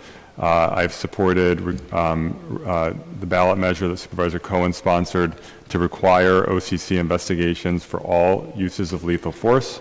I support body cameras, and I've supported various resolutions at this board, including asking for a federal investigation into the department, as well as a resolution asking for a very hard look at our use of force policies to bring them into the 21st century. But for this particular bill in its current form, I won't be able to support it, and I will be voting no today. I do want to request, however, there is the first resolves clause that actually goes beyond this particular bill, that commends Senator Leno for his leadership and efforts to create enhanced transparency in law enforcement agencies. So that is page 2, lines 14 to 16. I would ask that we divide the question and vote on that particular resolve clause separate from the rest of the resolution. Thank you. All right. Thank you, Supervisor Weiner. Supervisor Campos. I want to just echo the comments of Supervisor Cohen. This is actually a pretty mild piece of legislation. There have been other efforts in the past. Actually, then Assemblymember Amiano tried to do something like this before. And what happens with any effort to provide more transparency around police officer records is that the police officer unions, whether it's a POA or some other representative at the state level, always blocks it. I'm actually disappointed to hear that this is not going to be a unanimous vote for the entire Board of Supervisors. I think it sends the wrong message, because the thing is that on the issue of transparency, the entire Board of Supervisors should be voting for this. I think it's kind of scary to think that we're not on that page collectively. And I'll be honest with you, I think it's sort of it kind of provides a justification for some of the tactics that we've seen from the POA and other police officer unions. So I would ask my colleagues who are now supporting this to reconsider that, because I think it really does send the wrong message. And in terms of the transparency of these records, we have actually seen how the system would work, because all of these records were actually public before. Disciplinary proceedings of police officers were public, actually, until very recently. And prior to that, I think that prior to them becoming private, I think San Francisco, the way that we approach those proceedings and those records, I think was a very responsible way. We actually struck the right balance in terms of making sure that we protected the confidentiality where needed. So I think it's a very important vote, and I commend Senator Leno for continuing the work of Amiano and others who tried to get this through. And I think that we should come out strongly as a board for transparency. Thank you. Thank you, Supervisor Campos. And before we move on, Supervisor Cohen, you made a motion to amend your legislation. Yes, I did. Okay, and seconded by Supervisor Peskin. Colleagues, can we take the amendments without objection? Without objection, the amendments pass. Supervisor Peskin. Thank you, Madam President. Colleagues, I had the honor of attending the press conference that Senator Leno held over a month ago with President Breed and Supervisor Cohen, members of the ACLU, members of the State Media Guild, and indeed what Supervisor Campos just said is absolutely correct. This is a much narrower second attempt by Supervisor Leno that is being opposed by our Police Officers Association, I think wrong-headedly, and I want to commend Supervisor Cohen for bringing this resolution of support forward. I also just want to say publicly, with no disrespect to Supervisor Wiener, that when a member of this body announces that they're going to vote no on the resolution, but still wants to amend wording in the resolution, I don't really understand quite how that works. You said you wanted to change a particular clause. He wants to basically divide the question of the resolution and vote separately on one piece of the legislation, not make any amendments. So through the President to Supervisor Wiener, can you restate what it is that you want to divide? Supervisor Wiener? Yes, I'm not seeking to amend anything. I am asking to vote on the first resolved clause, page 2, lines 14 to 16, separately from the rest of the resolution. Resolved that the San Francisco Board of Supervisors commends Senator Mark Leno for his leadership in the efforts to create enhanced transparency into our law enforcement agencies, and be it. Better strike the be it. Thank you. Anything else, Supervisor Peskin? That's it. Supervisor Kim? Actually, my question was on the dividing of the files, so I just want to be clear. We're taking two votes, one on just one resolved clause that the San Francisco Board of Supervisors commends Senator Mark Leno for his leadership, et cetera, 15 through 17. And then the other question will be everything else. Yes. And how does that actually look on the record? Just because we haven't done a division of the file on just one line like this before, we've divided pieces of legislation. This is a resolution. I've just never seen that before. What does that look like to divide the file that way, ultimately? Madam Clerk, can you please explain? Through the President to Supervisor Kim, we are currently showing you an example of what that looked like when we voted, when you voted on your legislation 2.0. There will actually be 3 votes today. The first vote, as the President knows, will be on the waiver for this item to go to committee, and then we will take those two votes. The first vote will be on the divided portion. The second vote would then be on the remainder of the document. Okay. No, I do remember us dividing the file. This was my legislation, in fact, on eviction protection 2.0, where we divided the file and we took out a portion of the legislation that was substantive and had, a legal policy impact on our residents and our landowners. So that made sense to me. I just wasn't really clear what that meant to do it for a resolution, a support resolution. But okay, I see what it looks like on the record. I do want to express my support for SB 1286. I do think it's a very measured and modest balance in making sure that we are holding accountability and allowing public access to information. But really, I think that this protects our good officers as well. We have many, many, many amazing, outstanding police officers who do really good work and work to protect the community on a daily basis. And I think increasing access to this information will only actually further a positive and trusting relationship with members of the public. So I also am expressing my support for SB 1286 and for Supervisor Malia Cohen's resolution before us today. Thank you, Supervisor Kim. Supervisor Campos. Just going back to Supervisor Wiener's point of order, or actually privilege, which he has the right to divide the question and have us do that. I mean, I want to say for the record that I actually think that I understand why he would want to do that, but I think that, you know, you can't have it both ways, right? You can't, on one hand, say, you know, I agree with the language that says we commend Senator Mark Leno for his leadership and efforts to create enhanced transparency into our law enforcement agency, so that you can say, I voted for that, and then at the same time vote against the very substance of what he's trying to do to bring that transparency. You know, look, you're either for transparency or you're not. This is not one of those, like, you know, can I find a place in the middle so that I can be able to say that I am for transparency in policing in San Francisco, but at the same time go along with what the POA is doing.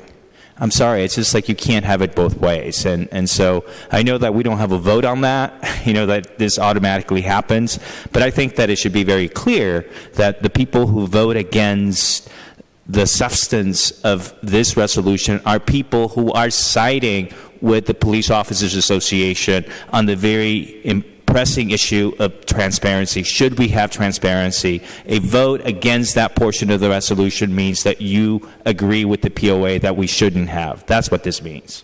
Thank you, Supervisor Campos. Supervisor Cohen. Thank you. I just wanted to go on the record to my colleagues and just let you know that I am against dividing the resolution. I actually agree with Supervisor. I'm sorry to interrupt you, Supervisor Cohen, but I've been notified by the clerk that the motion to divide the question is not debatable, unfortunately.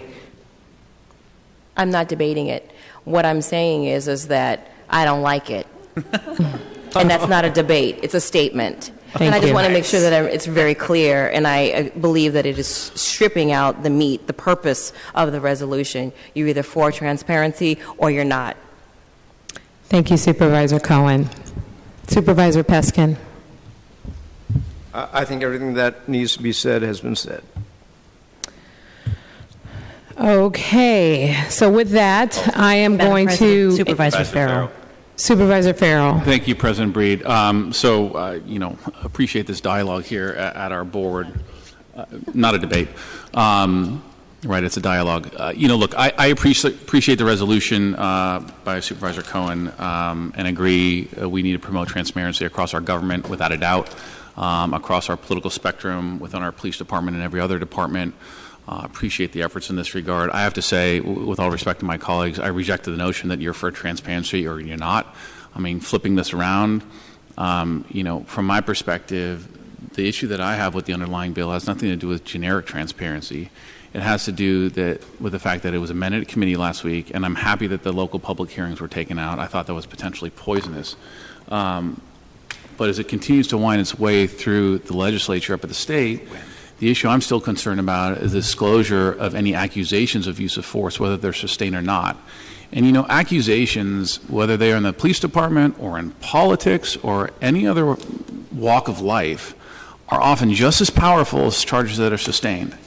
And the potential for abuse here and writing officers and the unwanted consequences, from my perspective, are very real here. And I believe that could have a significantly detrimental effect on our police officers. And that's not something that I can support. You know, if charges are sustained, use of force or otherwise, public disclosure, absolutely not a problem at all. But mere accusations to be part of a public record, you can imagine the potential for abuse. Raft of frivolous accusations after frivolous accusations.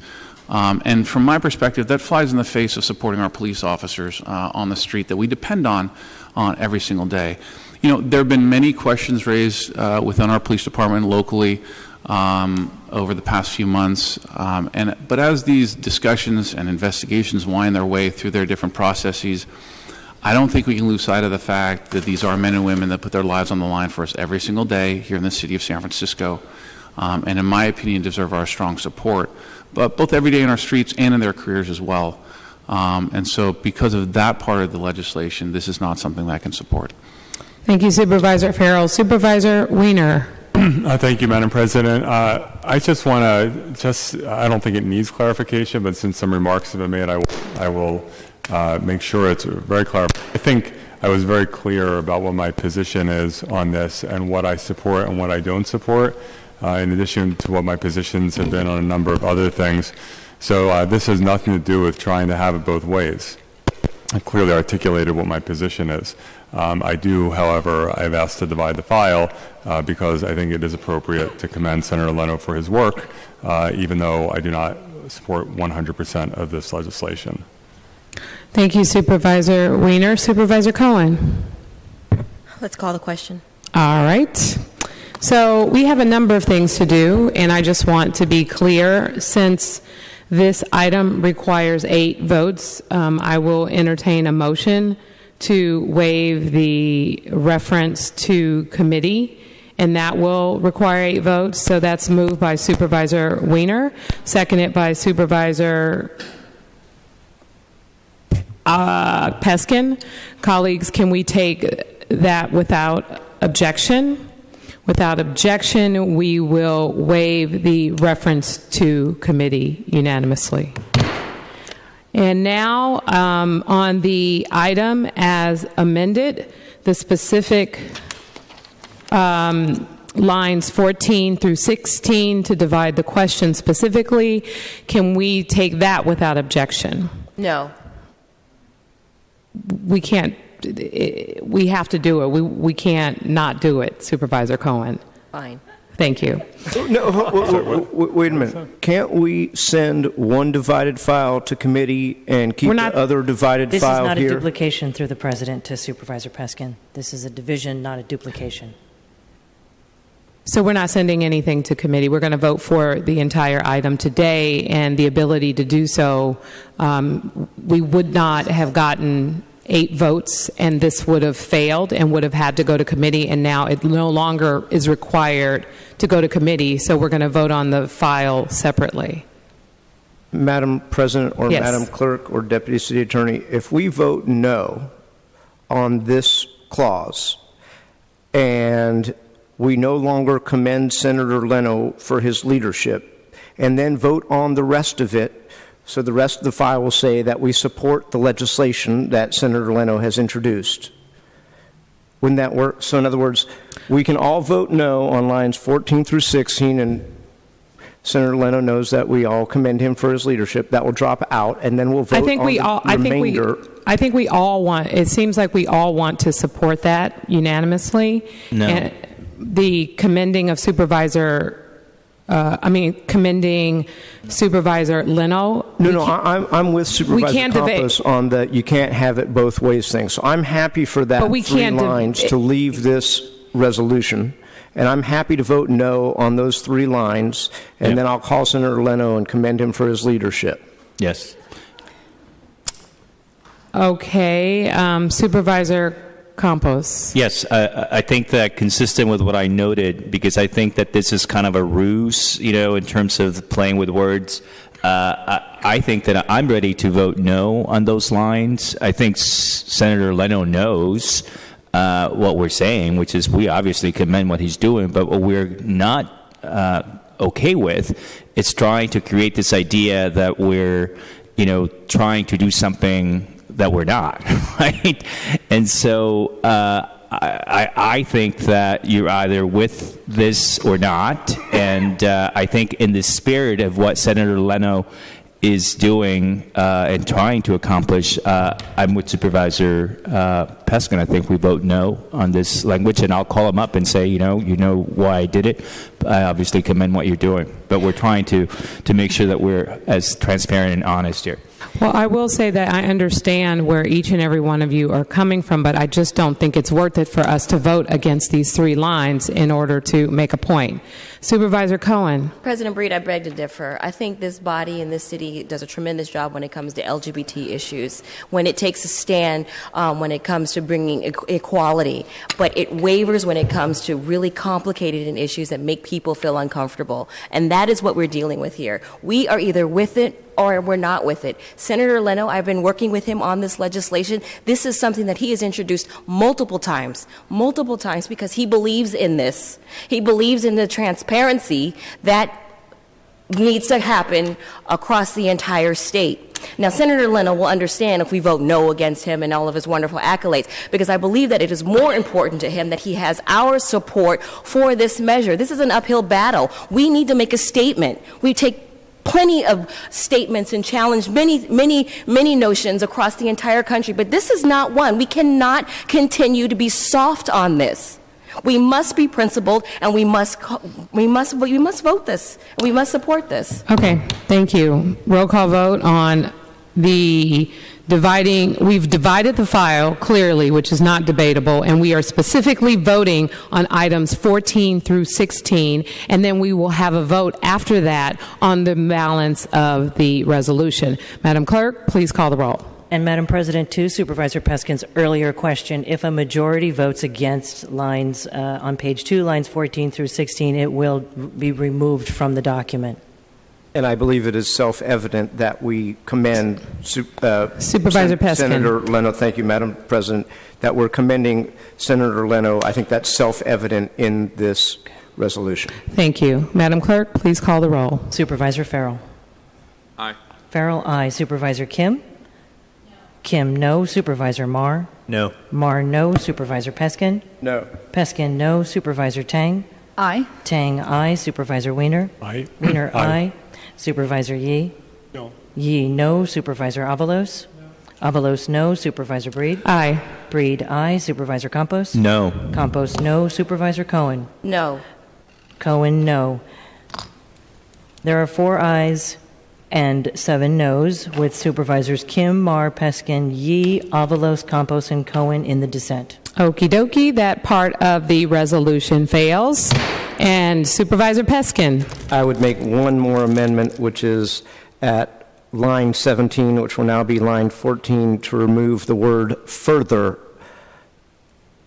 Okay, second. Is there a second? Seconded by Supervisor Campos. Colleagues, can we take that without objection? Without objection, the amendment passes.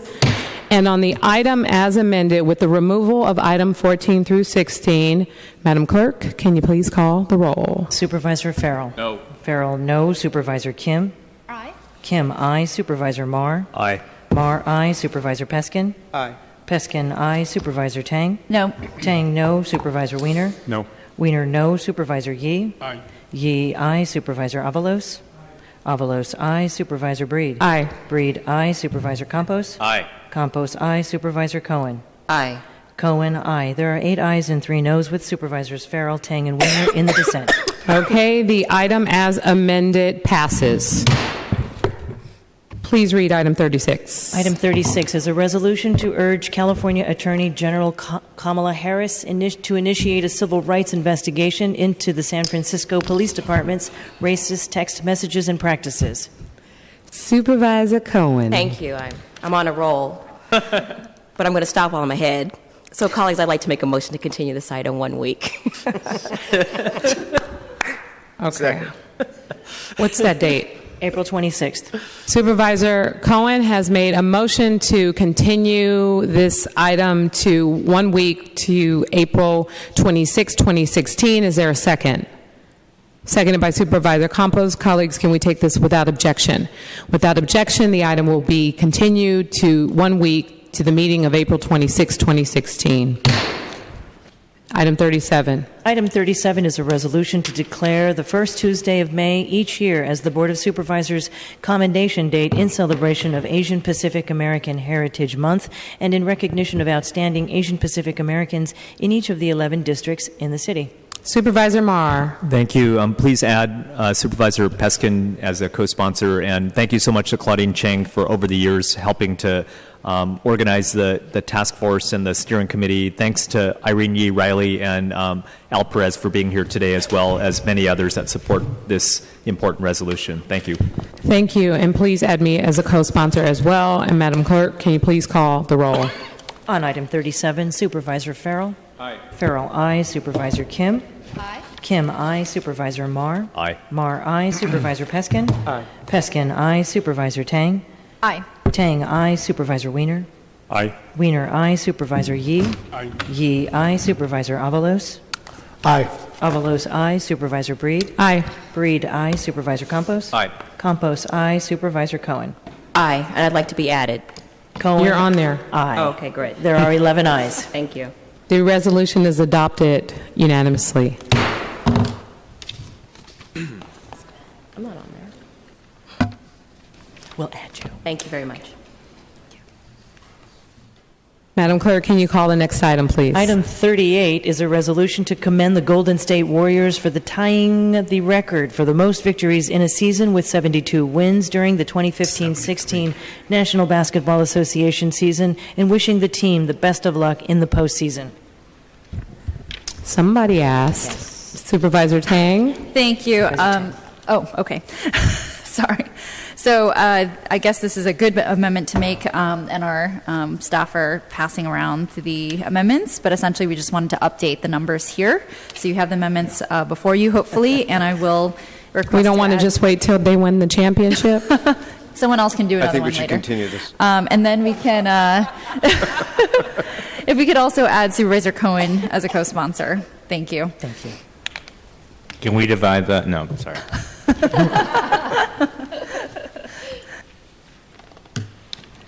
Me too, Madam Clerk. Thank you, Madam President. All right, colleagues, can we take this item, same house, same call? Without objection, the resolution is adopted unanimously. Item 39. Item 39 is a resolution to urge the Department of Human Resources to analyze strategies and to create a plan to reduce implicit bias in the hiring practices for city employment and further urge DHR to report its findings and plan to the Board of Supervisors by June of 2016. Supervisor Tang? Thank you. So we also have amendments being passed around on page 1, starting on line 15, going to lines 20, but essentially would like to change the language to be a little bit more sensitive in reference to some of the studies. And so I would like to thank Supervisor Avalos for pointing this out, as well as his co-sponsorship of this in light of that. So with that, colleagues, I hope there's no questions about this. Otherwise, I just recommend your support on the resolution as amended. Thank you. So is there a motion to amend? Motion to amend. Seconded by Supervisor Peskin. Colleagues, can we take this without objection?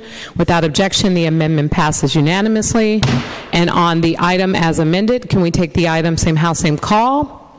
Without objection, the item as amended is adopted unanimously. Madam Clerk, let's go to the item 45. Item 45 is a motion to schedule the Board of Supervisors to sit as a committee of the whole on May 3rd, 2016 at 5 p.m. in a joint meeting with the San Francisco Youth Commission to hold a public hearing to consider the proposed charter amendment authorizing 16 and 17-year-olds to vote in a municipal election to be proposed to the voters at the November 8th, 2016 election. And Madam President, it doesn't show in this title, but you are also waiving the board rule for this charter amendment to go to the Rules Committee and will come straight to the board. So, Madam Clerk, just for clarity, we need to do that in order to have a discussion? The vote on 45 either is unanimous or it is continued a week and it is no longer unanimous. Okay. Supervisor Avalos. Thank you, President Breed, and thank you for considering this committee of the whole, a joint committee with the San Francisco Youth Commission. The San Francisco Youth Commission is really the sponsor of Vote 16, Vote 17. They asked me to carry it through the Board of Supervisors, and to me, it's my role to serve as an ally to the Youth Commission so that they can be strong in their advocacy efforts. They have been engaged in working with high schools, both private and public high schools, to recruit young people to a youth academy.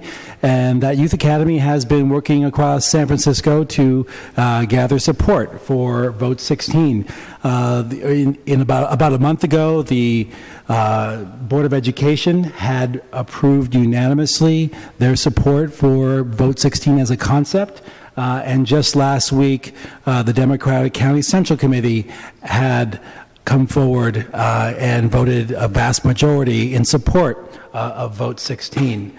A lot of that is young people leading the effort on their own advocacy, and that's something that San Francisco is known for. We have a lot of our budget, our children's fund that supports the development of young people involved in their own advocacy and in their own empowerment efforts for youth and for their communities.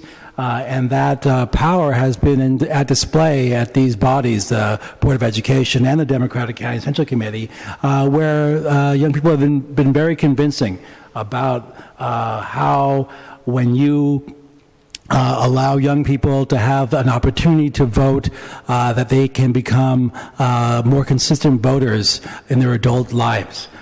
Generally, there's a drop-off when someone at around age 18, 19 might leave home or is going to school or involved in young adulthood, that they don't participate in voting.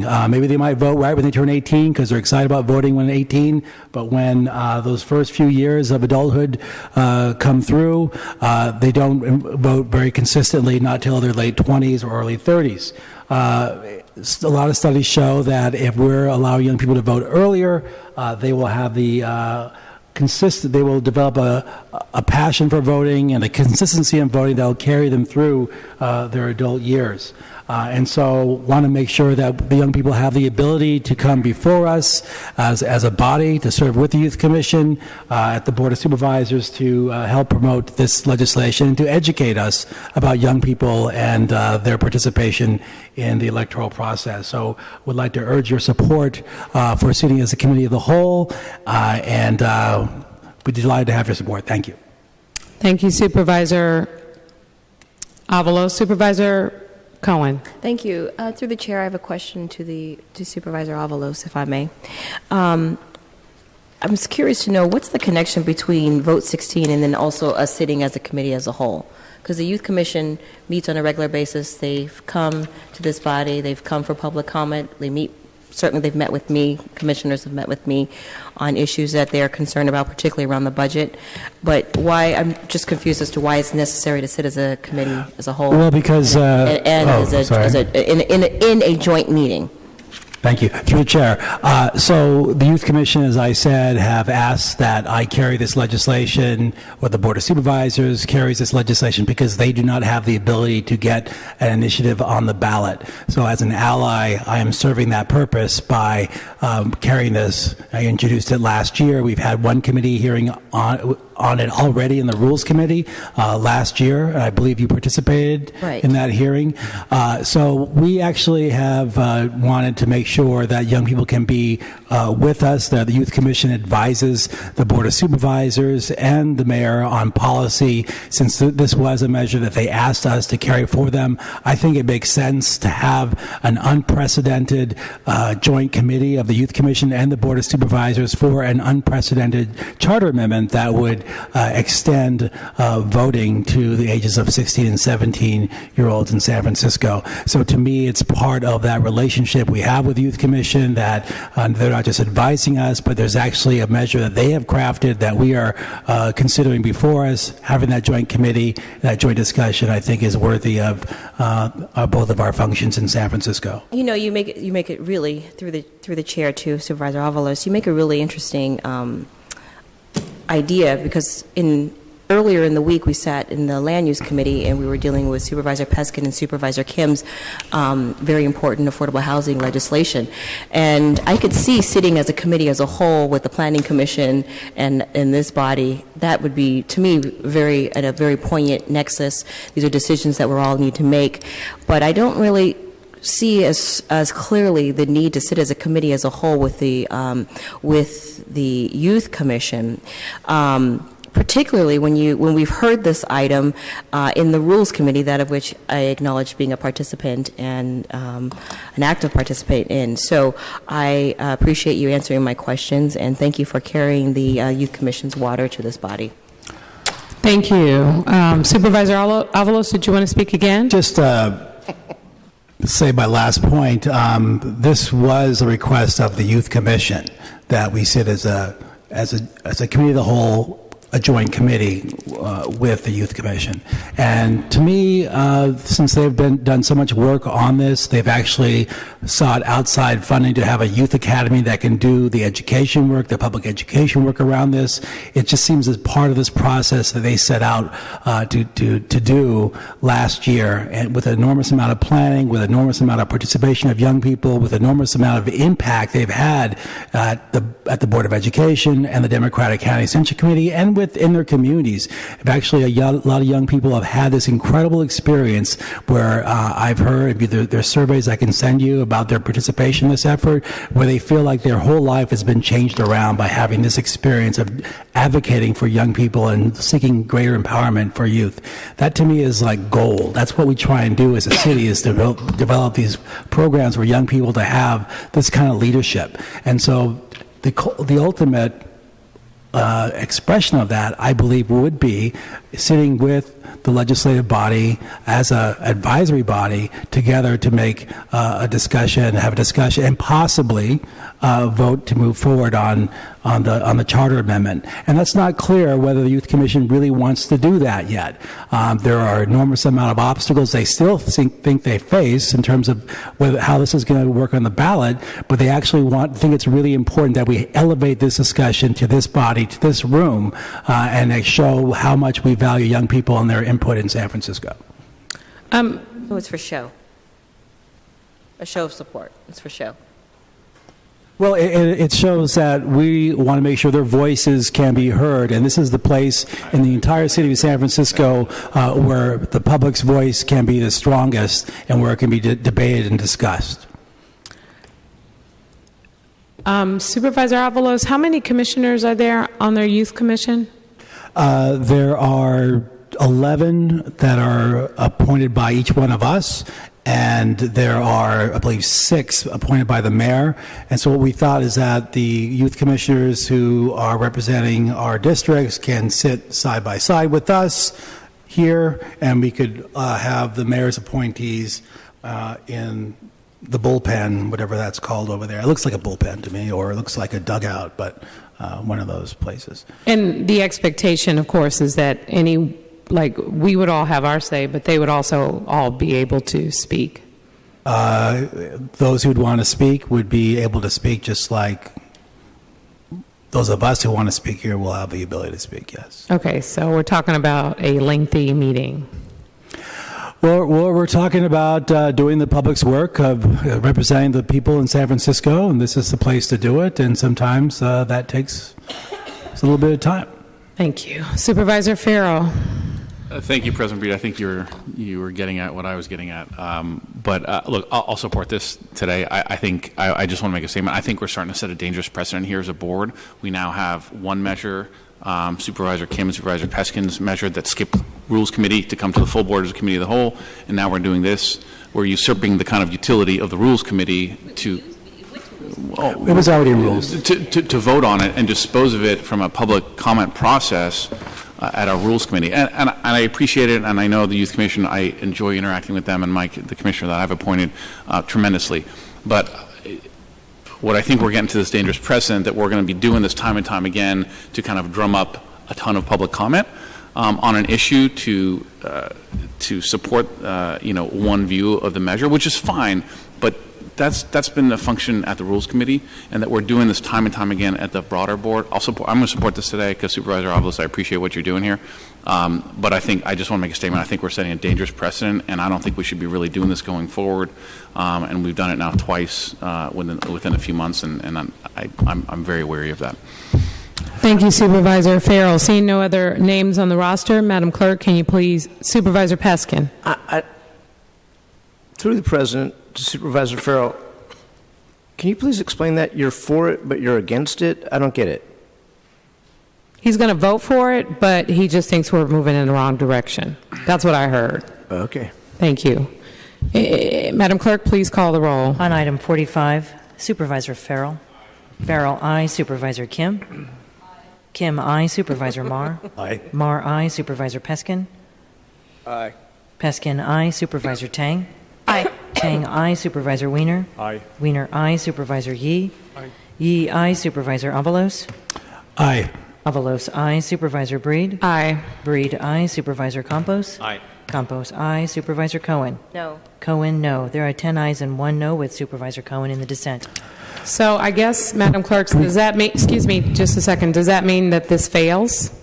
Madam President, this item is a motion. Resolutions have to be unanimous, and in years past, motions as well. But recently, in the last 6 months, this Board of Supervisors has challenged whether or not motions have to be unanimous or whether or not a single member could send an item to committee.